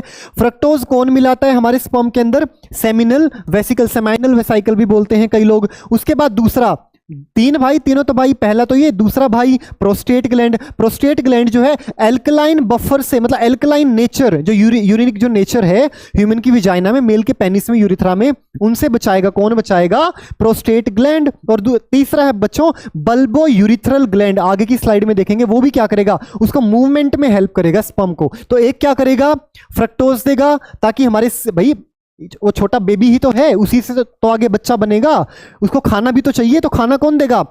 Seminal vesicle. ठीक है, खाना देने के बाद अब खाना तो मिल गया, लेकिन जैसे ही वो जाएगा उसको थोड़ा सा एल्कलाइन, जो हमारा एसिडिक नेचर है उससे बचना भी है। वो उससे कौन बचाएगा? Prostate gland. ठीक है, यूरिथ्रा आपको पता ही चल गया। पेनिस, पेनिस क्या होगा? ये डिपॉजिट करेगा स्पर्म को, यही तो भेजेगा स्पर्म को कहां तक? ह्यूमन की विजाइना के अंदर। ड्यूरिंग हमारा जो इंटरकोर्स होता है या फिर इंसेमिनेशन, जब सेक्सुअली कनेक्शन बनाते हैं मेल और फीमेल, तो ह्यूमन का पेनिस ही होता है जो क्या करता है? फीमेल की विजाइना तक स्पर्म को छोड़ता है। ठीक है, चलिए ये प्रोसेस क्या क्या होगी बच्चों, प्रोसेस देख लो इस रिप्रोडक्शन के अंदर। सबसे पहले होगा स्पर्म का प्रोडक्शन, कहां पर? टेस्टिस के अंदर। Testis produce sperm cell and hormone testosterone. उसके बाद स्पर्म का मैच्योरेशन। ये सारे प्रोसेस हैं बच्चों, अगर एग्जाम में आ जाए explain the process of human reproduction in male, तो वो कैसे होगा? पहले स्पर्म का प्रोडक्शन, पहले तो स्पर्म प्रोड्यूस ही होंगे, फिर वो स्पर्म प्रोड्यूस होने के बाद बच्चे हैं ना मैच्योर हो जाएंगे उसके बाद। ठीक है, उसके बाद सीमन की फॉर्मेशन होगी। सीमन, स्पर्म क्या बन जाएगा? सीमन बन जाएगा। कैसे बनेगा? वो फ्लूइड मिक्स होने की वजह से। फ्लूइड क्या होगा? मिक्स होगा। वो फ्लूइड देगा कौन स्पर्म को? सेमिनल वेसिकल, प्रोस्टेट ग्लैंड और बल्बो यूरिथ्रल ग्लैंड। ठीक है, ये देंगे फ्लूइड किसको? स्पर्म को। ये फ्लूइड मिक्स होते ही स्पर्म किस में कन्वर्ट हो जाएगा? सीमन के अंदर। फिर ये फ्रक्टोज देगा, खाना देगा हमारे स्पर्म को। प्रोस्टेट ग्लैंड और बल्बो यूरिथ्रल, ये एसिडिक नेचर से बचाने का काम, और ये मूवमेंट में हेल्प करेगा स्पर्म की। भाई स्पर्म को बहुत लंबा ट्रेवल करना है, आगे 3D एनिमेशन दिखाऊंगा कैसे करना है। ठीक है, फिर इजैकुलेशन। इजैकुलेशन मतलब स्पर्म का बाहर निकलना। इंटरकोर्स, जब सेक्सुअली कनेक्ट करेंगे कौन कौन? मेल और फीमेल, तो सीमन को बाहर निकलना पड़ेगा ह्यूमन की विजाइना तक जाने के लिए। ठीक है, उसको क्या बोलेंगे? इजैकुलेशन। इजैकुलेशन मतलब बाहर निकलना, बाहर निकलना स्पर्म का। ठीक है, उसके बाद स्पर्म का ट्रांसपोर्ट। इस स्पर्म का ट्रांसपोर्ट हो जाएगा कहां तक? कहां तक ट्रांसपोर्ट होगा बच्चों? ओवम तक। ओवम कहां पर है? ओवम कहां पर है वो भी आगे देखेंगे, फीमेल की ओवरी के अंदर। ठीक है, तो ये सारे स्टेप्स आपको याद करने हैं। 5 के 5 स्टेप्स नोट कर लीजिए, स्क्रीनशॉट ले सकते हैं, ये लो बच्चों। ठीक है, नेक्स्ट अब आ जाता, हमने अभी समझ लिया बच्चों मेल रिप्रोडक्टिव सिस्टम। ठीक है, second female reproductive system, very important, very important, बहुत जरूरी, बहुत जरूरी। फीमेल रिप्रोडक्टिव सिस्टम, जैसे मेल के अंदर रिप्रोडक्टिव सिस्टम होता है वैसे ही फीमेल के अंदर रिप्रोडक्टिव सिस्टम होता है। उसको हम क्या बोल देते हैं? ये देखिए, ये सारा हमारा फीमेल का रिप्रोडक्टिव सिस्टम है। तो सबसे पहले हमें पता है कि सेक्सुअल इंटरकोर्स के दौरान यहां पर पेनिस जो है वो क्या छोड़ देगा? स्पर्म। यहां पर हमारे कौन आ जाएंगे? स्पर्म। ये हमारा स्पर्म है, हजारों की लाखों की संख्या में स्पर्म आ जाएंगे। तो उसको रिसीव कौन करेगा? स्पर्म को सबसे पहले कौन रिसीव करेगा पेनिस से? विजाइना। कौन सा पार्ट? अगर विजाइना का ये होती है विजाइना, विजाइना क्या करेगा? रिसीव करेगा स्पर्म को ह्यूमन पेनिस से। ठीक है, उसके बाद आता है सर्विक्स। सर्विक्स कौन सा पार्ट है? जो यूट्रस को और विजाइना को जोड़ता है। देखो ये हमारा यूट्रस है, ये हमारी विजाइना है। ठीक है, इन दोनों को जोड़ किसने रखा है? सर्विक्स ने। तो सर्विक्स क्या करेगा? ये कनेक्ट करके रखेगा विजाइना को और यूट्रस को। ठीक है, अब यूट्रस क्या है भाई? हमें ये तो समझ में आ गया, कनेक्ट करके रखेगा। यूट्रस के अंदर ही तो बच्चा रहता है 9 महीने। सर गलत पढ़ा रहे हो। है गलत कैसे? मेरी मम्मी ने तो मुझे बताया था कि मैंने तुझे 9 महीने अपने पेट में रखा। पेट में रखा कि यूट्रस में रखा? बच्चों पेट में नहीं रखा। आज ही जाके बोल देना मम्मी को, मम्मी आपने पेट में तो रखा ही नहीं 9 महीने। कहां पर रखा था? यूट्रस के अंदर रखा था। यूट्रस क्या है? फीमेल रिप्रोडक्टिव सिस्टम का एक पार्ट है। तो यहां पर रहता है बच्चों 9 महीने बच्चा, ना कि स्टमक के अंदर। अरे यार स्टमक के अंदर तो एसिडिक होता है वो, नेचर में एसिड बहुत सारे होते हैं। हमारे स्पर्म को वैसे ही ना मार देंगे वो, हमारे स्पर्म को तो वैसे ही खत्म कर देंगे स्टमक के अंदर जो एसिड होंगे वो। तो बेसिकली क्या होता है? यूट्रस के अंदर अब हमारा स्पर्म यहां से ट्रेवल करके आया। आओ आओ आओ आओ आओ आओ, यहां तक रुक जाओ, रुक जाओ। अरे भाई रुको रुको, ज्यादा जल्दी यार, ज्यादा जल्दी कर रहे हो आप लोग। यहां पर रुको भाई, रुक जाओ। ठीक है, उसके बाद हमें समझना है ओवरी। ये है ओवरी। ये भी पेयर में प्रेजेंट होगी। जैसे मेल के अंदर जो टेस्टिस हैं वो किस में प्रेजेंट होते हैं, पेयर में, ऐसे ही फीमेल के अंदर ओवरी किसके अंदर प्रेजेंट होगी, पेयर के अंदर, एक यहां पर एक यहां पर। और इसके अंदर क्या होंगे, छोटे छोटे छोटे छोटे छोटे छोटे छोटे छोटे ओवम, छोटे छोटे छोटे छोटे छोटे छोटे छोटे छोटे ओवम। ठीक है, अब ये बाय बर्थ होंगे। अब जब एक फीमेल प्यूबर्टी की एज तक पहुंचेगी उस टाइम के अंदर क्या होगा, ये मेच्योर होने स्टार्ट हो जाएंगे। और मेच्योर होकर ओवरी जो है हर महीने एक एग रिलीज करेगी, अल्टरनेट ओवरी से बाहर निकाल देगी। कहने का मतलब है एक महीने यहां से एग निकला, मतलब एग मैच्योर होके यहां पर निकला, फेलोपियन ट्यूब में आया। ठीक है, एक दूसरे महीने यहां से आ गया, तीसरे महीने यहां से, अरे हट हट हट, अब मेरी बारी, अब मेरी बारी, अब मेरी बारी, अब मेरी बारी। मतलब कि एक बार ये ओवम को क्या करेगा, रिलीज, एक बार ये, एक बार ये, एक बार ये। अब ये ओवम यहां से जाएंगे कहां पर, ओवरी से। ओवरी क्रिएट करेगी ओवम को। What is the function of ovary, to create ovum, to mature ovum. तो यहां से मैच्योर होके ये जाएगा फेलोपियन ट्यूब में, यहां पर आ गया। मान लो इस महीने इस ओवरी ने किया, इस ओवरी ने करके धका दिया उसको आगे ओवम को, चलो भाई आगे चल, अब यहां पर मत रुक, अब मैं तेरे को जवान कर दिया, अच्छे से मैच्योर कर दिया, बाहर जा कमा और खा। ठीक है, यहां से यहां पर आ गया हमारा कौन, ओवम।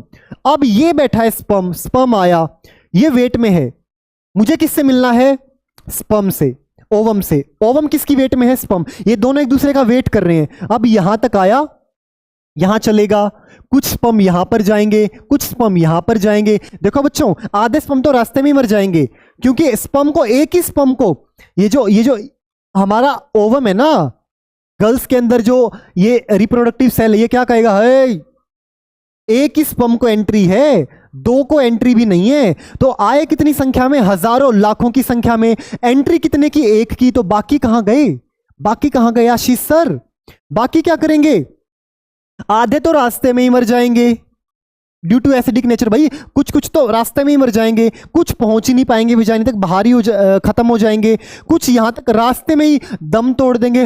अरे भाई, अरे कितना लंबा रास्ता है, कितने किलोमीटर दूर चलना है, तो इतना लंबा चलते चलते चलते चलते खत्म, फिनिश। ठीक है, tata bye bye tata bye bye. ठीक है, और आधे बेचारे रास्ता भटक जाएंगे। आपने देखा है, आधे इधर आओ, आधे इधर जाओ, आधे मेरे पीछे आओ, तो आधे यहां पर जाएंगे। अब यहां पे आधे यहां पर जाएंगे। यहां पर इस महीने ओवरी ने क्या किया, क्या किया, ओवरी ने ओवम को रिलीज ही नहीं किया। तो आधे तो जो इस डायरेक्शन में गए वो वैसे ही मर गए। क्यों, क्योंकि ओवम तो यहां पे छिपा हुआ बैठा है, यहां पे छिपा हुआ बैठा। ओवम नहीं बताता स्पर्म को, ओवम नहीं बताता कि इस महीने कौन सी ओवरी ने स्पर्म दिया, लेफ्ट वाली ने या राइट वाली ने, वो तो बस बैठ गया। तो जो आधे यहां पर गए, कुछ एक यहां पर पहुंचे, अब ये सारे अटैक करेंगे, सारे अटैक करेंगे ओवम के ऊपर, सारे के सारे स्पर्म इस ओवम के ऊपर। ठीक है, एंट्री कितने की है, एक की, एक की एंट्री हो जाएगी, बाकी बाहर खत्म। तो अब यहां पर आके वो मिल जाएंगे। मिलने के बाद जैसे ही मेल का स्पर्म और फीमेल का ओवम मिलेगा तो एक क्या बन जाएगा, जाइगोट बन जाएगा। क्या बन जाएगा, जाइगोट। बात याद रखना बच्चों, जाइगोट भी एक सेल होता है, एक सेल होता है जब स्पर्म और ओवम मिलता है तो एक जाइगोट बनता है। और वो जाइगोट फिर यहां से टहलता टहलता टहलता यूट्रस के अंदर आकर यूट्रस की दीवार से चिपक जाता है। और यूट्रस की दीवार से चिपक के वो क्या बना लेता है, एक एम्ब्रियो बना लेता है। फिर एम्ब्रियो बाद में फीटस में बदल जाता है। और फीटस 9 महीने जो है, हमारा एम्ब्रियो जो है, फीटस जो है, इस यूट्रस के अंदर रहता है, पेट के अंदर नहीं, यूट्रस के अंदर रहता है। तो इस जो 9 महीने जो रहता है, इसको हम बोलते हैं गेस्टेशन पीरियड। गेस्टेशन पीरियड किसी भी फीमेल का जो होता है 9 महीने का होता है। ठीक है, तो ये होता है बच्चों सारा का सारा प्रोसेस। फिर यहां से 9 महीने के बाद बेबी को बाहर निकाल लिया जाता है, and this is very painful process. ठीक है, तो ये सारा प्रोसेस है ह्यूमन, ये बस उसके बाद बेबी हो गया। स्पर्म कहां से आया था, स्पर्म देखो कितनी लंबी जर्नी है। टेस्टिस, टेस्टिस से एपिडाइडमिस, एपिडाइडमिस से वास्ट डिफरेंस या फिर स्पर्म डक्ट के थ्रू बाहर, फिर यूरेथ्रा, यूरेथ्रा से आके विजाइना, उसके बाद सर्विक्स को क्रॉस करके यूट्रस, फिर यहाँ पे स्पर्म पे जाके मिला, एक जाइगोट बनाया, फिर यहाँ पर आकर इसकी दीवार पर चिपक गया। दीवार पर चिपकने के बाद 9 महीने यहाँ पर रहा, एक बेबी बन गया, बाहर निकलाया वो बेबी।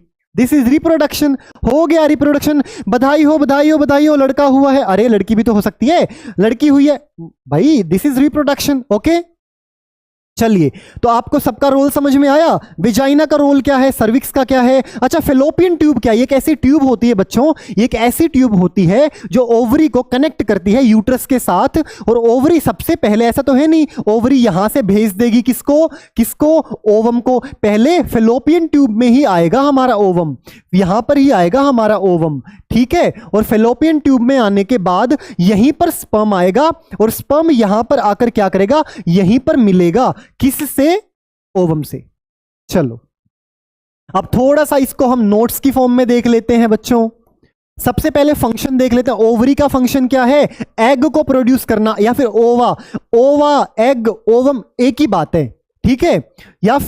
और फीमेल हार्मोन होता है, जैसे मेल के अंदर क्या था, टेस्टोस्टेरोन, फीमेल के अंदर कौन से हार्मोन होंगे, एस्ट्रोजन या फिर प्रोजेस्टेरोन, ठीक है, ये दो हार्मोन होंगे। उसके बाद फेलोपियन ट्यूब क्या है, उसका काम क्या है, ट्रांसपोर्ट करेगी वो किसको, एग को ओवरी से यूट्रस में, ओवरी से यूट्रस में। भाई फेलोपियन ट्यूब का मैंने आपको बताया ना, फेलोपियन ट्यूब का बताया ना, ये फेलोपियन ट्यूब है हमारी, ये फेलोपियन ट्यूब है, वो क्या करेगी, ओवरी से ट्रांसफर करेगी ओवम को यूट्रस तक। तो this is the role of किसका रोल, हमारी फेलोपियन ट्यूब का। यूट्रस ही तो वो जगह है जो नर्चर करता है, सपोर्ट करता है डेवलपिंग फीटस का मतलब बेबी से पहले की स्टेज, फीटस को ड्यूरिंग प्रेगनेंसी, जब प्रेग्नेंट होती है एक फीमेल, यूट्रस के अंदर ही तो 9 महीने है, यही तो देता है उस बच्चे को खाना पीना सब कुछ, यूट्रस ही तो देता है, यूट्रस की दीवार के थ्रू आगे देखेंगे, ठीक है।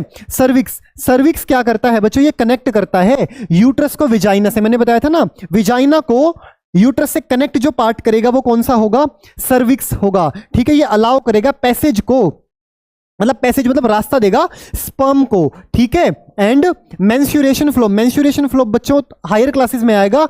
ये क्या होता है, जैसे मान लो कि अभी फीमेल की ओवरी तो बच्चों 13, जब प्यूबर्टी के अंदर आएगी फीमेल, तो उस कंडीशन के अंदर उसको ओवम तो देना ही है, समझ रहे हो आप मेरी बात को। लेकिन अगर स्पर्म नहीं आया तो क्या होगा, अगर स्पर्म नहीं पहुंचा वहां पे, तो जो वो आएगा कौन, स्पर्म यूट्रस तक आएगा, और यूट्रस जो है एक वॉल क्रिएट करता है। अगर स्पर्म नहीं आया, जाइगोट नहीं बना, एम्ब्रियो नहीं बना, तो वहां पर जैसे नॉर्मल भाषा में पीरियड्स बोलते हैं ना, गर्ल्स को होते हैं, तो that is called menstrual flow. ये आपकी 10th क्लास में आप इसको डिटेल में पढ़ेंगे, इसको छोड़ दो अभी, आप इसको रहने दो, ठीक है। तो बेसिकली सर्विक्स का काम क्या होगा, क्या काम होगा, पैसेज प्रदान करेगा किसको, स्पर्म को, ठीक है, ताकि स्पर्म हमारा कहां तक पहुंच जाए, यूट्रस तक पहुंच जाए, और ये कनेक्ट करेगा यूट्रस और विजाइना को, ठीक है। उसके बाद विजाइना क्या होगा बच्चों, विजाइना क्या होगा, ये बर्थ कैनाल होगी। भाई बच्चा जब जन्म लेगा, बाहर निकलेगा मां के पेट से, तो वो विजाइना के थ्रू ही तो जाएगा। तो ये क्या है, सर्व करती है किस तरीके से, बर्थ कैनाल मतलब जन्म जहां से मिलता है, और स्पर्म को रिसीव भी कर, देखो 2 फंक्शन हो गए, एक तो ये बर्थ कैनाल है, दूसरा ये स्पर्म को भी क्या करती है, रिसीव करती है, ठीक है। कौन, vagina, during intercourse, sexual connection के टाइम पे, and allows menstruation flow to, ये मेंस्ट्रुएशन फ्लो का भी छोड़ दो। तो ये सबका रोल आपको समझ में आया, स्क्रीनशॉट ले सकते हो बच्चों, एग्जाम के पॉइंट ऑफ व्यू से बड़ा इंपॉर्टेंट है।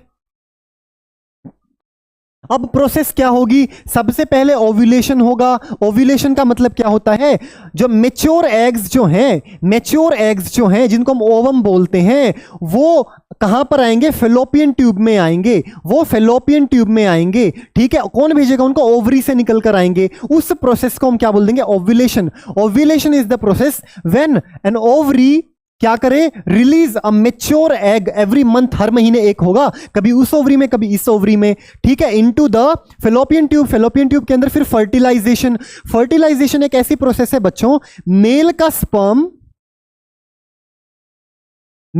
स्पर्म और फीमेल का ओवम, जब ये दोनों आपस में मिल जाते हैं, जब ये दोनों आपस में फ्यूज हो जाते हैं, मिल जाते हैं जब दोनों आपस में, तो इस प्रोसेस को हम क्या बोलते हैं, fertilisation. So basically fertilisation is the process of fusion of a male and female gamete. और जब ये दोनों मिलेंगे तो एक सेल बना देंगे जो क्या होगी, जाइगोट। तो ये जब जाइगोट बनता है, इस प्रोसेस को क्या बोलते हैं, फर्टिलाइजेशन, ठीक है। फर्टिलाइजेशन क्या होगा, sperm from the male fertilises का मतलब मिलता है to the egg in the fallopian tube. अब ये फर्टिलाइजेशन कहां पर होगी, दोनों कहां पर मिलेंगे, पहली बार, पहली मुलाकात कहां पर होगी बच्चों, किसकी, स्पर्म की और ओवम की, फेलोपियन ट्यूब के अंदर। फेलोपियन ट्यूब याद रखना, फेलोपियन ट्यूब, ठीक है। जाइगोट बन जाएगा, फर्टिलाइजेशन के बाद क्या बनेगा, जाइगोट बन जाएगा। जाइगोट क्या होता है, स्पर्म और ओवम जब मिलते हैं तो एक सेल बनता है, उसको जाइगोट बोलते हैं। इम्प्लांटेशन क्या होगा, अब ये जाइगोट जो होगा, जो स्पर्म और ओवम के प्रोडक्शन से बना है, ये जाइगोट कन्वर्ट हो जाएगा किसके अंदर, एम्ब्रियो के अंदर, एक एम्ब्रियो बन जाएगा इससे, ठीक है। तो जो ये एम्ब्रियो जो है वो बनने के बाद यूट्रस की वॉल पे आ जाएगा, कहां पर आ जाएगा, यूट्रस की वॉल पे। इस प्रोसेस को इम्प्लांटेशन बोलते हैं। भाई इम्प्लांट हो गया, कौन इम्प्लांट हो गया, कौन इम्प्लांट हो गया बच्चों, देखो इम्प्लांट हो गया कैसे, इम्प्लांटेशन का मतलब क्या, यहां पर तो ये है फेलोपियन ट्यूब, यहां पर तो मिले स्पर्म एंड ओवम, जाइगोट बन गया। यहां पे जाइगोट एक सेल है और इतना कमजोर होता है जाइगोट, बहुत कमजोर, इसलिए जब एक जाइगोटिक स्टेज होती है ना, जब एक फीमेल प्रेग्नेंट होती है तो बड़ा आराम आराम से चलती है, मतलब थोड़ा सा उसको देख के करना पड़ता है चीजें, क्योंकि वो बहुत कमजोर होता है, ठीक है। तो यहां से अब वो यहां पर आएगा, ये है हमारी यूट्रस की वॉल, यहां पर आकर अटैच हो जाएगा, यहां से यहां तक आकर अटैच होने की प्रोसेस क्या होती है, इम्प्लांटेशन, ठीक है। उसके बाद प्रेगनेंसी क्या होती है बच्चों, द एम्ब्रियो ग्रो, अब एम्ब्रियो, जाइगोट से एम्ब्रियो बना, एम्ब्रियो ग्रो करेगा और ग्रो करने के बाद वो एक फीटस बनेगा यूट्रस के अंदर, फीटस बन जाएगा, ठीक है। फीटस बनने के बाद उसको क्या चाहिए, खाना चाहिए, 9 महीने तक अंदर ही अंदर खाना चाहिए, पानी चाहिए, सब कुछ चाहिए उसको, ठीक है। वो कौन देगा उसको, प्लेसेंटा, बताता हूं आगे क्या होता है, ठीक है। तो प्रेगनेंसी के दौरान ही होगा, फिर उसके बाद होगा चाइल्ड बर्थ, 9 महीने के बाद बच्चे की डिलीवरी हो जाएगी, ठीक है।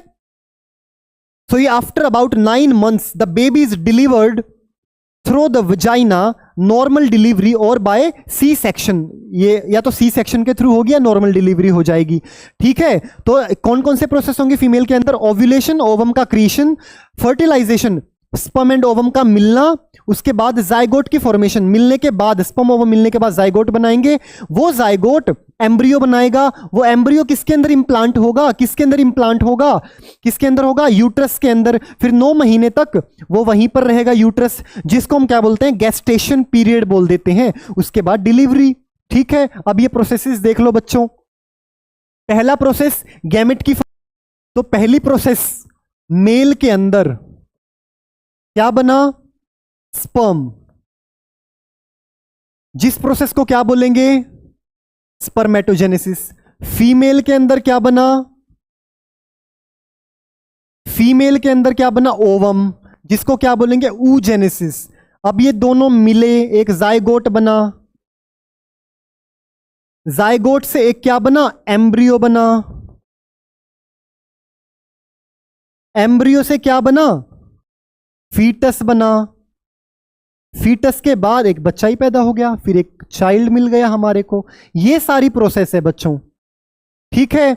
अब ये जाइगोट जब बनता है मेल और फीमेल के जो है कॉम्बिनेशन से, फ्यूजन से, उस प्रोसेस को हम क्या, अच्छा फर्स्ट प्रोसेस तो ये है गैमेट का फॉर्मेशन, दूसरा गैमेट का ट्रांसफर। गैमेट का ट्रांसफर मतलब स्पर्म का टेस्टिस से निकलकर ओवम तक जाना, फीमेल की ओवरी तक जाना, वो गैमेट ट्रांसफर ही तो हो रहा है, और हमेशा स्पर्म ही जाएगा। हमने स्टार्टिंग में देखा ना, स्पर्म जो है वो मोटाइल है, मोटाइल मतलब वो ही हिल डुल सकता है, ओवम ने, ओवम तो बड़ी नखरीली चीज है, ठीक है ना, तो ओवम नहीं जाएगा कहीं पर भी। तो गैमेट का ट्रांसफर दूसरा स्टेप, तीसरा फर्टिलाइजेशन, दोनों का मिलना, जाइगोट का फॉर्मेशन चौथा स्टेप, ठीक है। फर्टिलाइज होने के बाद एक सेल बनेगी जाइगोट, उसके बाद जाइगोट किस में कन्वर्ट हो जाएगा, एम्ब्रियो के अंदर कन्वर्ट हो जाएगा। एम्ब्रियो किसके अंदर कन्वर्ट हो जाएगा, फीटस के अंदर।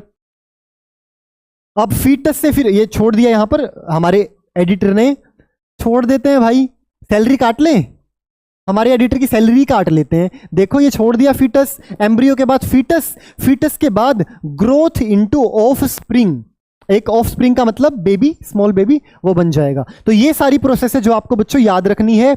यहां से मैंने आपको सारी चीजें बता दी हैं, यहां पर फंक्शन, उसके बाद प्रोसेस, यहां पर शॉर्ट फॉर्म में। अब देखो ये हमारा एम्ब्रियो का यहां पे डेवलपमेंट भी तो होता है। ब्रश ले लेता हूं मैं, आज तक मैंने ब्रश का यूज ही नहीं किया। अरे भैया तो दिख ही नहीं रहा कुछ, पेन नहीं लेते हैं फिर तो। देखो ये हमारी ह्यूमन की जो है वो क्या है, एक साइड ओवरी है, ये क्या है, ओवरी।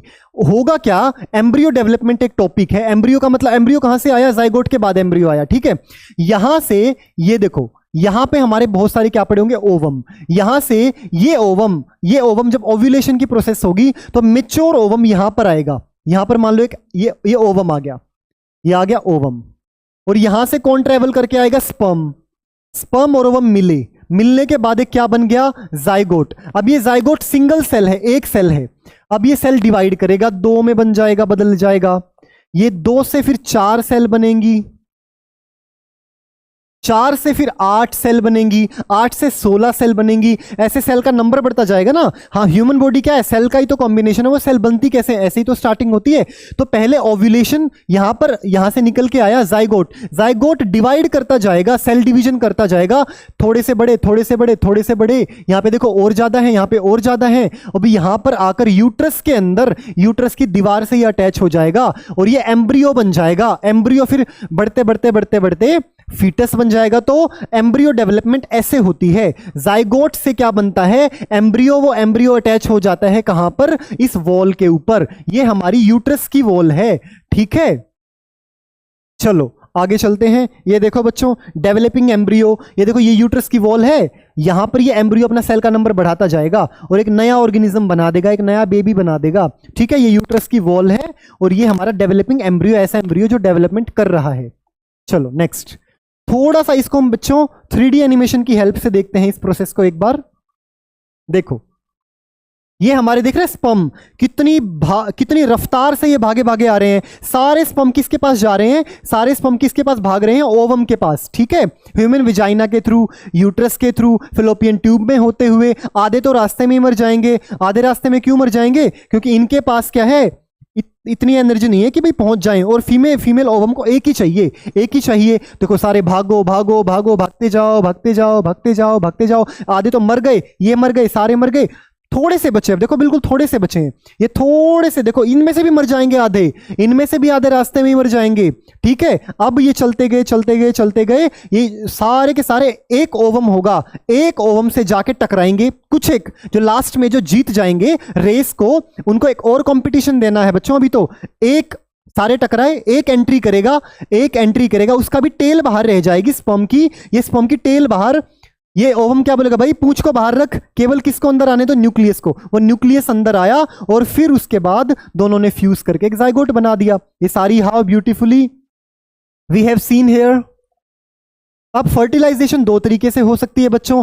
एक तो हो सकती है अंदर, जिसको इंटरनल फर्टिलाइजेशन बोलेंगे, एक बाहर। अब अंदर देखो, ह्यूमन बींग्स के अंदर क्या हुआ, पहले तो व्हाट इज फर्टिलाइजेशन, ये बताओ आप लोग मुझे। फर्टिलाइजेशन क्या है, स्पर्म ओवम का मिलना, मेल गैमेट फीमेल गैमेट का मिलना। ह्यूमन बींग्स के अंदर वो अंदर हुआ ना, बॉडी पार्ट्स के अंदर हुआ ना, ठीक है। तो जब अंदर होगा तो इंटरनल, ठीक है। फर्टिलाइजेशन इनसाइड फीमेल बॉडी, ठीक है।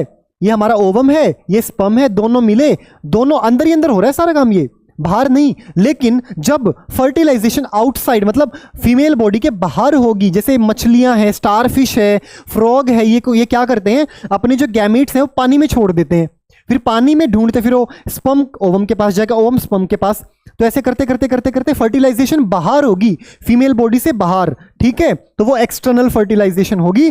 Fertilisation outside the female body, female body के बाहर जो होगा वो क्या होगा, फर्टिलाइजेशन। तो इंटरनल एक्सटर्नल दो, इंटरनल फीमेल बॉडी के अंदर फर्टिलाइजेशन, एक्सटर्नल फीमेल बॉडी के बाहर फर्टिलाइजेशन। अच्छा बच्चों, कई सारी कंडीशन में क्या होता है, फीमेल की ना फिलोपियन ट्यूब में कुछ प्रॉब्लम्स आ जाती हैं। क्या आ जाती हैं, जैसे ये हमारी फिलोपियन ट्यूब है, या तो ये ब्लॉक हो जाती है या इसमें कुछ प्रॉब्लम्स आ जाती हैं, ठीक है। उस कंडीशन में क्या होता है, टेस्ट ट्यूब बेबी क्रिएट करते हैं। Test tube baby, test tube baby का मतलब क्या है,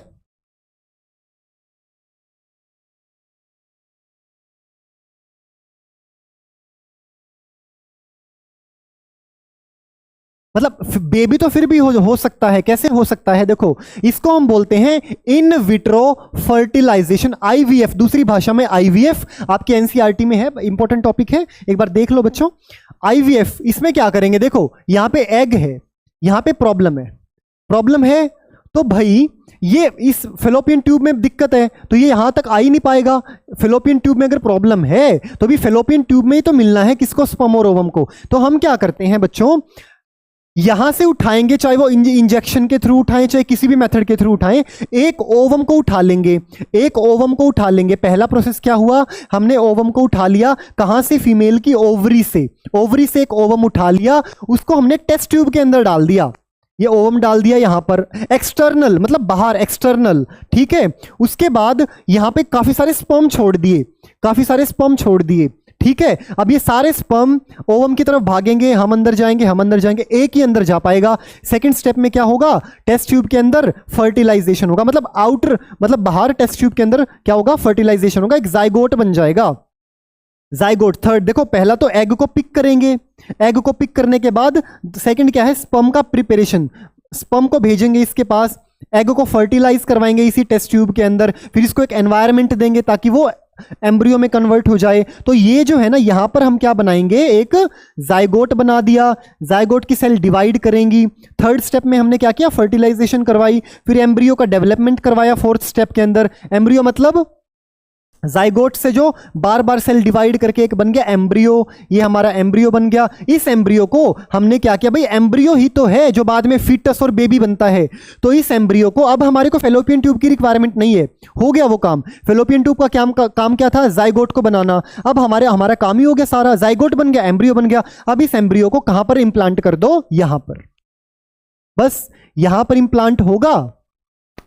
अरे भाई यहां पर इंप्लांट होगा, यूट्रस की वॉल से चिपक जाएगा, यहां से भोजन लेता रहेगा, 9 महीने बाद डिलीवरी हो जाएगी। तो ये बच्चा तो ऐसे भी हुआ, बेबी तो ऐसे भी हुआ, बेबी तो ऐसे भी हुआ, लेकिन इंटरनल नहीं हुआ। तो इस मेथड को हम क्या बोलेंगे, इस मेथड को हम क्या बोलेंगे बच्चों, इसको बोलेंगे इन विट्रो फर्टिलाइजेशन, IVF। और इस बेबी जो हुआ है, जो हमारा बेबी आएगा, इसको हम क्या बोलेंगे, टेस्ट ट्यूब बेबी। क्या बोलेंगे, टेस्ट ट्यूब बेबी, क्योंकि टेस्ट ट्यूब में हमने इसको शुरुआत कराई है, ठीक है। नेक्स्ट, अब बच्चों मैंने आपको बार बार बताया कि जो देखो ये हमारा यूट्रस है, ठीक है, मान लो। अब ये मैंने आपको बार बार मैं बता रहा हूं कि यूट्रस की दीवार से चिपक जाएगा एम्ब्रियो, वो कैसे होगा, देखो ये हमारी जो है यूट्रस की वॉल है, ये यूट्रस की वॉल है। अब इस यूट्रस की वॉल, यूट्रस है या फिर यूट्रस की वॉल बोल सकते हैं, ये हमारा फीटस है, फीटस बोल दो, एम्ब्रियो बोल दो, कुछ भी बोल दो। ये एक टिश्यू के थ्रू, टिश्यू क्या होता है, टिश्यू क्या होता है, सेल्स का कनेक्शन, बहुत सारी सेल्स मिलकर एक टिश्यू बनाती हैं, ये एक टिश्यू है, इस टिश्यू का नाम है प्लेसेंटा। ध्यान रखना, अगर एग्जाम में क्वेश्चन आ जाए what is placenta, placenta is a tissue जो क्या करता है, ये प्लेसेंटा है, ये प्लेसेंटा बनना शुरू हो जाता है कहां पर, यूट्रस की वॉल के आसपास। अब ये प्लेसेंटा एक अम्बिलिकल कॉर्ड के थ्रू, जैसे हमारी नाभि होती है ना, हरियाणवी भाषा में ओरनाल बोलते हैं, एक बेबी जब बच्चा पैदा होता है ना, लंबी सी ऐसे नाभि से कनेक्ट एक वो होती है, बाद में उसको काट देते हैं, उसी से खाना मिलता है बच्चे को 9 महीने तक। तो ये अम्बिलिकल कॉर्ड के थ्रू इस बेबी को भोजन मिलेगा, प्लेसेंटा इसको भेजेगा, प्लेसेंटा भोजन भेजेगा, किसको भेजेगा, इस बेबी को, किसके थ्रू, अम्बिलिकल कॉर्ड के थ्रू सारा भोजन भेज देगा। अब इस बेबी को वेस्ट मटेरियल भी बाहर निकालना है, तो वो भी कौन करेगा, प्लेसेंटा ही करेगा इस अम्बिलिकल कॉर्ड के थ्रू। तो इसका मतलब प्लेसेंटा का रोल देख लो एक बार, ये हमारा सर्विक्स है, वो मैंने आपको फीमेल उसमें बता ही दिया था। तो प्लेसेंटा का रोल देखो बच्चों, व्हाट इज प्लेसेंटा, पढ़ लेते हैं इसको अच्छे से ध्यान से, ठीक है। एक सेकेंड इसका जूम देखता हूं अगर हो पाएगा, हाँ ठीक है।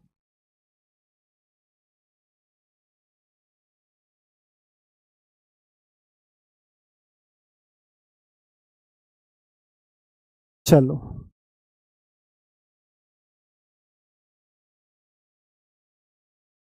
देखो बच्चों, what is placenta, the placenta is a temporary organ. ये एक टेम्पररी मतलब टेम्पररी हमेशा नहीं होता फीमेल्स के अंदर, जब वो प्रेगनेंसी में होगी तभी होगा, एक टेम्पररी ऑर्गन होगा that develops in the uterus, uterus के अंदर डेवलप होगा ड्यूरिंग प्रेगनेंसी, प्रेगनेंसी में।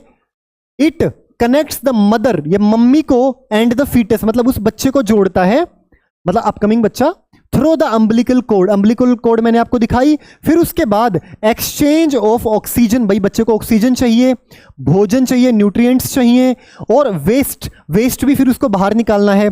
तो इसको आदान प्रदान में भोजन लेने में, वेस्ट को बाहर निकालने में, ऑक्सीजन लेने में कौन हेल्प करेगा? प्लेसेंटा हेल्प करेगा अम्बिलिकल कॉर्ड के थ्रू। और ये प्रोड्यूस करेगा कुछ ऐसे हॉर्मोन्स जो कि एसेंशियल होते हैं प्रेगनेंसी को मेंटेन करने के लिए। पहला काम क्या करेगा? फूड देगा प्लेसेंटा, दूसरा उसके वेस्ट को लेगा, तीसरा ऑक्सीजन भी देगा, उसको न्यूट्रिएंट्स भी देगा, वेस्ट बाहर लेगा। नेक्स्ट ऐसे हॉर्मोन्स क्रिएट करेगा जो प्रेगनेंसी में काम आएंगे और प्रोवाइड करेगा सम प्रोटेक्शन अगेंस्ट इन्फेक्शन। बच्चों का इन्फेक्शन ना हो जाए उसमें भी प्रोटेक्ट कौन करेगा? प्लेसेंटा करेगा। Additionally the placenta help remove waste material like carbon dioxide and other by products, मतलब वेस्ट को बाहर निकालने में, फीटस से बाहर, बाय फ्रॉम द फीटस, ठीक है, which are then eliminated through the mother's excretory system. बाद में फिर वो मदर के एक्सक्रीटरी सिस्टम से बाहर निकल जाएगा सारा का सारा वेस्ट। तो देखो बच्चों प्लेसेंटा कितना जरूरी है, ठीक है, प्लेसेंटा का रोल कितना इंपॉर्टेंट है। चलो नेक्स्ट, दो तरीके के ऑर्गेनिज्म बच्चों आपको देखने हैं। पहला है ओविपेरस और दूसरा है वीवीपेरस। देखो ओ से क्या मतलब है ये समझो पहले तो। ओ मिला है कभी आपको? ओ का मतलब जीरो मिला कभी आपको एग्जाम्स के अंदर? कभी 10 में से 0 नंबर आए हैं बच्चों आपके? सच बताओ, सच बताओ, झूठ मत बोलना मुझे, ठीक है। ओ का मतलब अंडा, ओ का मतलब अंडा। अंडा कौन देती है? मुर्गी। अंडा कौन देती है? मुर्गी। अब पढ़ो डेफिनेशन को ध्यान से। ओविपेरस एनिमल्स ऐसे एनिमल्स होते हैं that reproduce by laying eggs.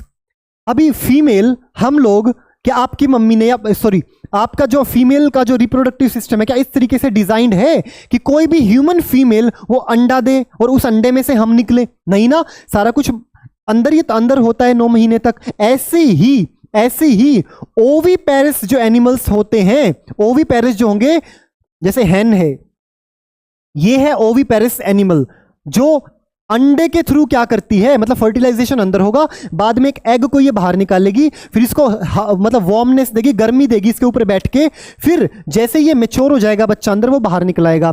तो वो ओविपेरस कौन से होंगे? जो एग्स के थ्रू अपने बच्चे देंगे। एग्जाम्पल बर्ड्स हैं, रेप्टाइल्स हैं, मछलियां हैं, एम्फीबियंस हैं, फिशेस भी हैं इसमें आ गई, ठीक है, एनिमल। और उसके बाद वीवी, ओ से अंडा, अंडा मुर्गी, ओविपेरस जो एग्स के थ्रू दे, अंडा एग ओवी, ठीक है, समझ में आया। उसके बाद viviparous animals that give birth to live young ones are called viviparous. जो अपने बच्चों को पैदा करें, बर्थ दे ऐसे ही साधारण तरीके से बिना अंडे के, ठीक है। एग्जाम्पल डॉल्फिन्स हैं, व्हेल्स हैं, ह्यूमंस हैं, जितने भी हमारे एनिमल्स लाइक टाइगर्स हैं, एलिफेंट्स हैं, डॉग्स हैं, ये सारे के सारे कैसे बच्चों को प्रोड्यूस करते हैं? को कैसे एनिमल्स होते हैं? वीवीपेरस होते हैं। और जो अंडे के थ्रू दे वो ओविपेरस होते हैं, ठीक है। चलो नेक्स्ट, ये सारे बड़े इंपॉर्टेंट टॉपिक है बच्चों, हल्के में मत लेना इन्हें आप, ठीक है। नेक्स्ट है हमारा young ones grow into adult in 2 ways, ठीक है। जो हमारा बेबी होता है ना बच्चों, वो अडल्ट बनता है, मतलब कि बड़ा होता है 2 तरीके से। पहला तरीका तो होगा डायरेक्ट ग्रोथ, मतलब देखो किसी इंसान ने बच्चा पैदा किया, इंसान का बच्चा किसके जैसा दिखेगा? शुरुआत में इंसान के जैसा ही तो दिखेगा, बड़ा होगा, होता जाएगा तो भी इंसान के जैसा दिखेगा। तो पहला है डायरेक्ट ग्रोथ। डायरेक्ट ग्रोथ का मतलब है babies look like small adult and grow bigger over time, अपने मम्मी पापा के जैसा ही दिखेगा, ठीक है। डायरेक्ट ग्रोथ बोलते हैं इसे जब यंग वंस जो है, छोटे बच्चे जो है, छोटा बेबी जो है, छोटा ऑफस्प्रिंग जो है अडल्ट बनेगा। वो किसके अंदर होगा? ह्यूमंस के अंदर होगा, डॉग्स मतलब हमारे अंदर, डॉग्स के अंदर, बर्ड्स के अंदर। लेकिन दूसरा तरीका है, उसको हम क्या बोलते हैं? मेटामॉर्फोसिस। मेटामॉर्फोसिस का मतलब देखो, जैसे एक मेंढक है हमारे पास, मेंढक है बच्चों, ये जो मेंढक है स्टार्टिंग में इसके एग हैं ये, लेकिन जैसे ही ये जो मेंढक है इसका स्मॉल बेबी आएगा, क्या मेंढक के जैसा दिखेगा? नो। ऐसे ही बटरफ्लाई के अंदर होता है, ठीक है, मेंढक के जैसा नहीं दिखेगा, ठीक है। ये दिखेगा ऐसा, एक हल्की सी मछली के जैसा। मेंढक का बच्चा मछली के जैसा, हल्का सा, मतलब कि जैसा मछली नहीं होगी बच्चों, मेंढक ही होगा। लेकिन उसको हम बोल देंगे टैडपोल। टैडपोल का मतलब है मेंढक बनने से पहले की स्टेज, उसके बाद ये स्टेज आएगी, उसके बाद ये जाके मेंढक बनेगा। क्या इसमें डायरेक्ट मेंढक से मेंढक बना? नहीं, मेंढक से पहले क्या बना? एग्स, मतलब वो एग्स के बाद टेडपोल। टेडपोल का जो स्ट्रक्चर बना ना, ये डायरेक्ट तो नहीं हुआ ना, इनडायरेक्ट हुआ। ठीक है, young ones look like different, वो अलग दिखते हैं फ्रॉम अडल्ट। अडल्ट मतलब बड़े, अपने पेरेंट्स से अलग दिखेंगे। ठीक है, एंड चेंज शेप, और अपनी शेप चेंज करेंगे जैसे जैसे वो ग्रो करते जाएंगे। फॉर एग्जाम्पल, फ्रॉग के अंदर, मेंढक के अंदर पहले क्या होगा? एग। एग से क्या बनेगा? टेडपोल। टेडपोल से यंग फ्रॉग। यंग फ्रॉग से अडल्ट मतलब बड़ा मेंढक। मेंढक के अंदर क्या होगा? एग होगा, टेडपोल ये वाला, टेडपोल ये होगा, टेडपोल। उसके बाद छोटा मेंढक, फिर बड़ा मेंढक। ऐसे ही बटरफ्लाई के अंदर, बटरफ्लाई के अंदर क्या होगा? एग। एग के बाद कैटरपिलर। कैटरपिलर के बाद प्यूपा। प्यूपा के बाद अडल्ट बटरफ्लाई। तो ये जो बटरफ्लाई है ना, स्टार्टिंग वाली जो बटरफ्लाई थी, अब जाके अडल्ट बनेगी। उससे पहले उसका स्ट्रक्चर अलग ही होगा, जिसको क्या बोलेंगे? एग्स के, एग के बाद कैटरपिलर, प्यूपा और अडल्ट बटरफ्लाई। तो ये है टॉपिक आपका बच्चों। यंग वंस कैसे ग्रो करेंगे, कैसे ग्रो, जब बड़े होते जाएंगे तो किस तरीके का ग्रोथ होगा। मेटामॉर्फोसिस क्या होता है बच्चों? मेटामॉर्फोसिस ऐसी प्रोसेस है जब ये सारे ऑर्गन्स बन रहे हैं, एग से, टेडपोल से पूरा वो अडल्ट बन रहा है ना, तो हाथ बन रहे हैं, पैर बन रहे हैं, जो ये प्रोसेस होती है ना इन ऑर्गन्स के बनने की, वो प्रोसेस होती है मेटामॉर्फोसिस। तो मेटामॉर्फोसिस के थ्रू ही कुछ एक ऑर्गेनिजम्स ऐसे होते हैं जो अडल्ट बनते हैं, बड़े बन जाते हैं छोटे से। ठीक है, चलो नेक्स्ट, एसेक्सुअल रिप्रोडक्शन। देखो बच्चों, अभी तक हमने देखा ह्यूमंस के अंदर, मतलब एनिमल्स के अंदर क्या था? Sexual reproduction. अब हम पढ़ेंगे एसेक्सुअल रिप्रोडक्शन। मैंने आपको स्टार्टिंग में ही बता दिया था एसेक्सुअल रिप्रोडक्शन क्या होता है। ऐसा मोड ऑफ रिप्रोडक्शन जिसमें एक ही पेरेंट होगा, और एक पेरेंट होगा उसको क्या बोलेंगे? एसेक्सुअल। फ्यूजन की, मतलब गैमेट्स की फ्यूजन नहीं होगी, सीधा एक ऑर्गेनिज्म से दूसरा ही बन जाएगा। जैसे देखो, वो एग्जाम्पल है उसका हाइड्रा। एग्जाम्पल क्या है बच्चों उसका? हाइड्रा। ये देखो, बडिंग, जैसे एसेक्सुअल रिप्रोडक्शन कैसे, तो बहुत सारे पार्ट होते हैं। बडिंग है, वेजिटेटिव प्रोपोगेशन है, स्पोर फॉर्मेशन है, और भी काफी सारे हैं। बाइनरी फ्यूजन है।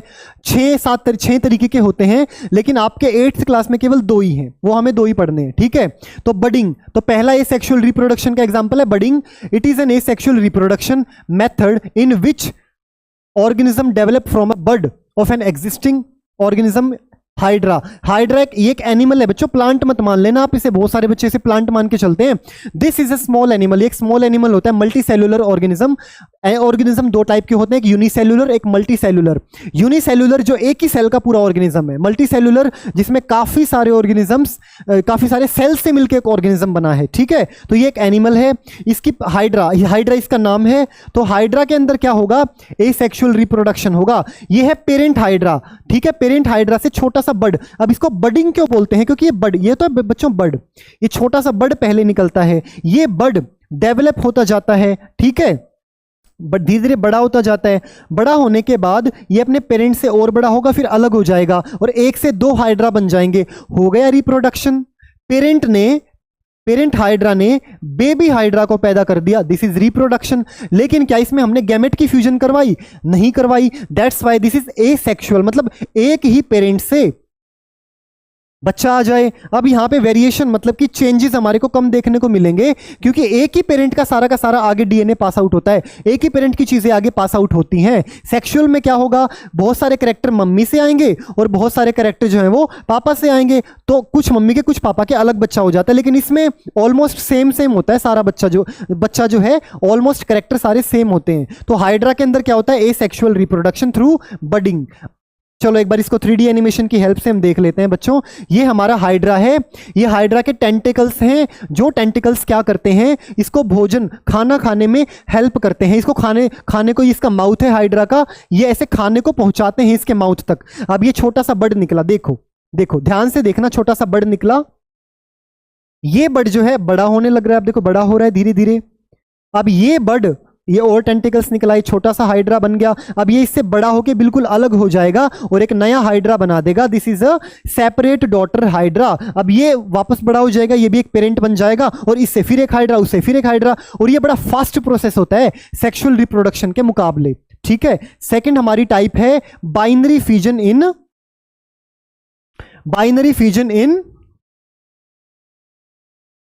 अमीबा, अमीबा भी एक यूनिसेल्युलर ऑर्गेनिज्म है बच्चों, प्लांट नहीं है, ठीक है। इसके अंदर क्या होता है, एक पेरेंट अमीबा होता है। वो पेरेंट अमीबा क्या करेगा, बाई का मतलब क्या होता है, बाइनरी फ्यूजन बताया ना, ऐसे मल्टीपल फ्यूजन भी होता है, हायर क्लासेस में आप पढ़ेंगे। बाइनरी फ्यूजन का मतलब क्या है, 1 से 2 में टूटना, ये 2 फिर आगे 4 में टूटेंगे, 1 से 2 में टूटना। यहां पे पेरेंट हाइड्रा है, ये धीरे धीरे डिवाइड होता गया और यहां पर हमारे सामने क्या आ गई, डॉटर सेल्स आ गई। क्या आ गई हमारे सामने, डॉटर सेल्स। तो ये होगा कैसे पूरा प्रोसेस, सबसे पहले तो अंदर जो इसका न्यूक्लियस, सेल के अंदर जो न्यूक्लियस होता है, पेरेंट सेल है, मतलब पेरेंट अमीबा भी बोल सकते हैं। इसके अंदर का न्यूक्लियस डिवाइड होना स्टार्ट होगा, ये न्यूक्लियस 2 हिस्सों में बटेगा। जब ये न्यूक्लियस डिवाइड होता है, इस प्रोसेस को हम क्या बोलते हैं, कैरियोकाइनेसिस। क्या बोलते हैं इस प्रोसेस को, कैरियोकाइनेसिस। कैरियो मतलब न्यूक्लियस, काइनेसिस मतलब division, division of nucleus is called karyokinesis in amoeba. What is karyokinesis, division of nucleus. अब न्यूक्लियस डिवाइड हो चुका है पूरा पूरा, फिर हमारी जो ये जो बॉडी है पूरी 2 डॉटर सेल में डिवाइड हो जाएगी। और जब ये 2 डॉटर सेल में सेल ही पूरी डिवाइड करी, इस प्रोसेस को हम क्या बोलते हैं, साइटोकाइनेसिस। साइटो का मतलब सेल, अमीबा एक सेल ही तो है, साइटोकाइनेसिस। तो पहले क्या होगा, कैरियोकाइनेसिस, डिवीजन ऑफ न्यूक्लियस, उसके बाद क्या होगा, cytokinesis, division of complete cell, और सेल के जितने भी पार्ट हैं वो डिवाइड करेंगे, साइटोप्लाज्म है, सारी की सारी चीजें, ठीक है। तो ये था बाइनरी फ्यूजन किसके अंदर, अमीबा के अंदर, ठीक है। एक से 2 अमीबा बन जाएंगे, एक पेरेंट से 2 डॉटर अमीबा बन जाएंगे, 2 डॉटर सेल्स बन जाएंगी through binary fusion. What is binary fusion? What is binary fusion? Fusion of an organism into 2 parts, from 1 to 2 parts. इसको 3D एनिमेशन की हेल्प से देख लेते हैं बच्चों। ये देखिए, ये हमारा एक अमीबा है, ये हमारा क्या है, अमीबा। ये इसके अंदर का न्यूक्लियस है और ये छोटे छोटे अलग अलग पार्ट्स हैं। अब ये कौन सी प्रोसेस हो रही है बच्चों, ये हो रहा है कैरियोकाइनेसिस। कैरियोकाइनेसिस का मतलब है डिवीजन ऑफ न्यूक्लियस, ठीक है। डिवीजन ऑफ न्यूक्लियस के बाद हमारे साथ क्या होगा, साइटोकाइनेसिस। सॉरी, हमारे साथ नहीं, अमीबा के साथ बच्चों। तो क्या होगा इसमें, साइटोकाइनेसिस। साइटोकाइनेसिस मतलब पूरी की पूरी सेल, देखो 1 से 2 अमीबा बन गए, अब इन 2 से आगे 4 बनेंगे। ये क्या हो रहा है, रिप्रोडक्शन ही तो हो रहा है इसके अंदर, ठीक है। अब ये 2 अमीबा बन गए, ये आगे रिप्रोड्यूस करेंगे, अपने नंबर को बढ़ाते जाएंगे, ताकि जो अमीबा की जो स्पीशीज है वो इस धरती पर खत्म ना हो जाए। तो ऐसे ही सारे जो ऑर्गेनिजम्स हैं, चाहे धरती पर कोई भी ऑर्गेनिज्म है, वो जो है अपने नंबर को मेंटेन रखता है, अपनी जनसंख्या को, इस प्रोसेस के through. And now the last topic, मैं इसकी थोड़ी ब्राइटनेस कम कर देता हूं, आपको दिख जाएगा, दिख रहा है आपको, ज्यादा ही हो गया क्या काम, एक सेकेंड, चलो मैं इसे समझा दूंगा आप लोगों को। हमारा इस चैप्टर का सबसे लास्ट जो टॉपिक है वो हम समझेंगे बच्चों। लास्ट टॉपिक में क्या है, पहली बार 1996 में क्या किया गया था बच्चों, एक बेबी को पैदा कर दिया गया था विदाउट फ्यूजन ऑफ गैमेट्स। ये बहुत बड़ी रिसर्च थी, ये 5 जुलाई को हुआ था। ये बहुत जो साइंटिस्ट हैं उन्होंने काफी रिसर्च के बाद ये किया था, आप यूट्यूब पर भी चेक कर सकते हैं। इसको हम क्या बोलते हैं, डॉली किसका नाम था, इस भेड़ का नाम था, शीप का नाम था, ठीक है। 5 जुलाई 1996 को ये हुआ था। इसके अंदर क्या हुआ बच्चों, इसमें 2 शीप ली गई, 2 भेड़ ली गई। भेड़ देखी है ना आपने, भेड़ बकरियां देखी है ना, तो 2 भेड़ ली गई। पहली जो थी, एक सेकंड में लाइट ऑफ करके देख, फिर मेरा जो है वो फेस नहीं दिखेगा। आपको दिख रहा है बच्चों, ध्यान से कमेंट में बता सकते हैं आप मुझे, आई होप आपको दिख रहा है। पहली भेड़ ली, उसका नाम क्या था, उसका नाम क्या था, डोरसेट। क्या नाम था, फिन डोरसेट। वो कहां गया भाई हमारा, हाँ ये रहा, उसका नाम था फिन डोरसेट, अब डोरसेट ही बोल दो। दूसरी भेड़ का नाम था black face, Scottish black face. एक ये वाली भेड़ है, एक ये वाली भेड़ है। हमने क्या किया, इसका सोमेटिक सेल लिया। कौन सा सेल लिया, सोमेटिक। कौन से सेल होते हैं, मैंने स्टार्टिंग में बताया था, जो रिप्रोडक्शन में पार्टिसिपेट नहीं करते हैं। हमने इसका सोमेटिक सेल ले लिया मेमरी ग्लैंड्स के अंदर से। देखो इसका क्या ले लिया, मेमरी ग्लैंड्स के अंदर से एक सेल ले लिया, ठीक है। अब ये सेल ले लिया हमने, ये सेल किसका है, इस वाली भेड़ का, इस वाली भेड़ का हमने लिया। और ये दोनों फीमेल हैं, देखो रिप्रोडक्शन मेल फीमेल के बीच में होता है ना, ये दोनों की दोनों फीमेल हैं, ठीक है। ये बहुत बड़ी रिसर्च थी उस टाइम की, भाई फीमेल और रिप्रोडक्टिव सेल्स का भी इस्तेमाल नहीं हो रहा, फीमेल से ही आगे बच्चा हो गया, लेकिन without fusion of gametes. This was really a big achievement for the scientists. अब ये इसका एक क्या लिया, एग सेल लिया, इसका तो रिप्रोडक्टिव सेल ले लिया, एग सेल ले लिया, इसका सोमेटिक मतलब सिंपल सेल ले लिया जो रिप्रोडक्शन में पार्टिसिपेट नहीं करता। अब इसके अंदर से न्यूक्लियस निकाल दिया, ठीक है, माइक्रोपाइप के थ्रू, ये छोटी सी जो पाइप दिख रही है आपको, इसके थ्रू इसके अंदर का न्यूक्लियस को बाहर निकाल लिया। अब ये एक सिंपल सेल, देखो ये सेल लिया, पाइप इसके अंदर डाली, ठीक है, न्यूक्लियस को बाहर निकाल लिया। अब इसमें न्यूक्लियस दिख रहा है नहीं, क्योंकि हमने तो पहले ही निकाल लिया। अब यहां पे ये सिंपल सेल है, यहां पर आई। अब हमने क्या किया, इसके न्यूक्लियस को, किसके न्यूक्लियस को, जो डोरसेट थी, मतलब ये वाली जो भेड़ थी, इसके अंदर डाल दिया। अब दोनों को मिला दिया। अब सेल टू सेल हो रहा है, मतलब कि गैमेट टू गैमेट नहीं हुआ फ्यूजन, बस इसके न्यूक्लियस का इसकी सेल के साथ फ्यूजन करवा दिया, ठीक है, नो सेक्सुअल गैमेट इन्वॉल्व्स, ठीक है। और इनको इलेक्ट्रिकल पल्सेस दे दिए गए, इलेक्ट्रिकल पल्सेस दे दिए ताकि जो इनकी जो नंबर ऑफ सेल है वो डिवाइड हो जाए, ठीक है। इलेक्ट्रिकल पल्सेस देने के बाद बच्चों इनमें क्या करवा दी, फर्टिलाइजेशन करवा दी इसके न्यूक्लियस के अंदर, और इसके खाली सेल के अंदर उसका न्यूक्लियस निकाल ही लिया था। उसके बाद सेल डिवाइड करती गई, एक जाइगो फर्टिलाइजेशन करवा दिया, सेल डिवाइड करती गई, फिर एक एम्ब्रियो बन गया, ठीक है, एम्ब्रियो। यहां पे क्या हुआ, न्यूक्लियस और इस सेल को मिलाया, फर्टिलाइजेशन करवाया, उसके बाद क्या बन गया, एक एम्ब्रियो बन गया सेल डिवाइड करते करते। इस एम्ब्रियो को कहां पर डाल दिया गया, इस एम्ब्रियो को इस मदर के अंदर डाल दिया गया, ठीक है, एम्ब्रियो को इम्प्लांट कर दिया गया इसके अंदर, और एक आश्चर्यजनक रिजल्ट निकल के आया, एक बेबी शीप हमारे को मिला, छोटा सा छोटे से भेड़ ने जन्म लिया। हालांकि ये 5-6 साल तक ही जीवित रहा, वैज्ञानिक सोच रहे थे 13-14 साल तक जीवित रहेगा। तो बच्चों इसको जो है ये किया, ये भेड़ निकल के आई, इस भेड़ को नाम दे दिया गया डॉली। डॉली, ये डॉली ना उस टाइम की वहां की एक सिंगर थी, सिंगर और एक्ट्रेस भी थी, उसके नाम पे इसका नाम दे दिया गया डॉली। तो ये डॉली क्या थी बच्चों, डॉली ऐसा बच्चा था, ऐसी भेड़ थी जो विदाउट फ्यूजन ऑफ गैमेट्स पैदा की गई थी, ठीक है। आज भी मतलब इसके जो बाद में इसके मरने के बाद इसकी डेड बॉडी को म्यूजियम में रख दिया गया, ना जलाया गया ना दबाया गया, म्यूजियम में रख दिया गया इसको। और देखो देखने में क्या आया बच्चों कि ये जो है ना, ये डॉली जो है, ये डॉली डोरसेट की तरह दिखने में थी। क्योंकि न्यूक्लियस किसका आया था, न्यूक्लियस तो इसका आया, इसका न्यूक्लियस तो हमने निकाल लिया था, इसी का तो न्यूक्लियस आया था, तो न्यूक्लियस इसका था, तो दिखने में इसके जैसी दिखी। तो इसको हम क्या बोल देते हैं, द क्लोनिंग ऑफ शिप, मतलब एसेक्सुअली जो है हमने रिप्रोडक्शन करवा दिया, मतलब बेबी प्रोड्यूस करवा दिया, ठीक है। डॉली इस भेड़ का नाम, द क्लोनिंग ऑफ शिप 1996 ये सारी प्रोसेस थी। तो बच्चों इसी के साथ हमारा ये जो चैप्टर है ये फिनिश होता है।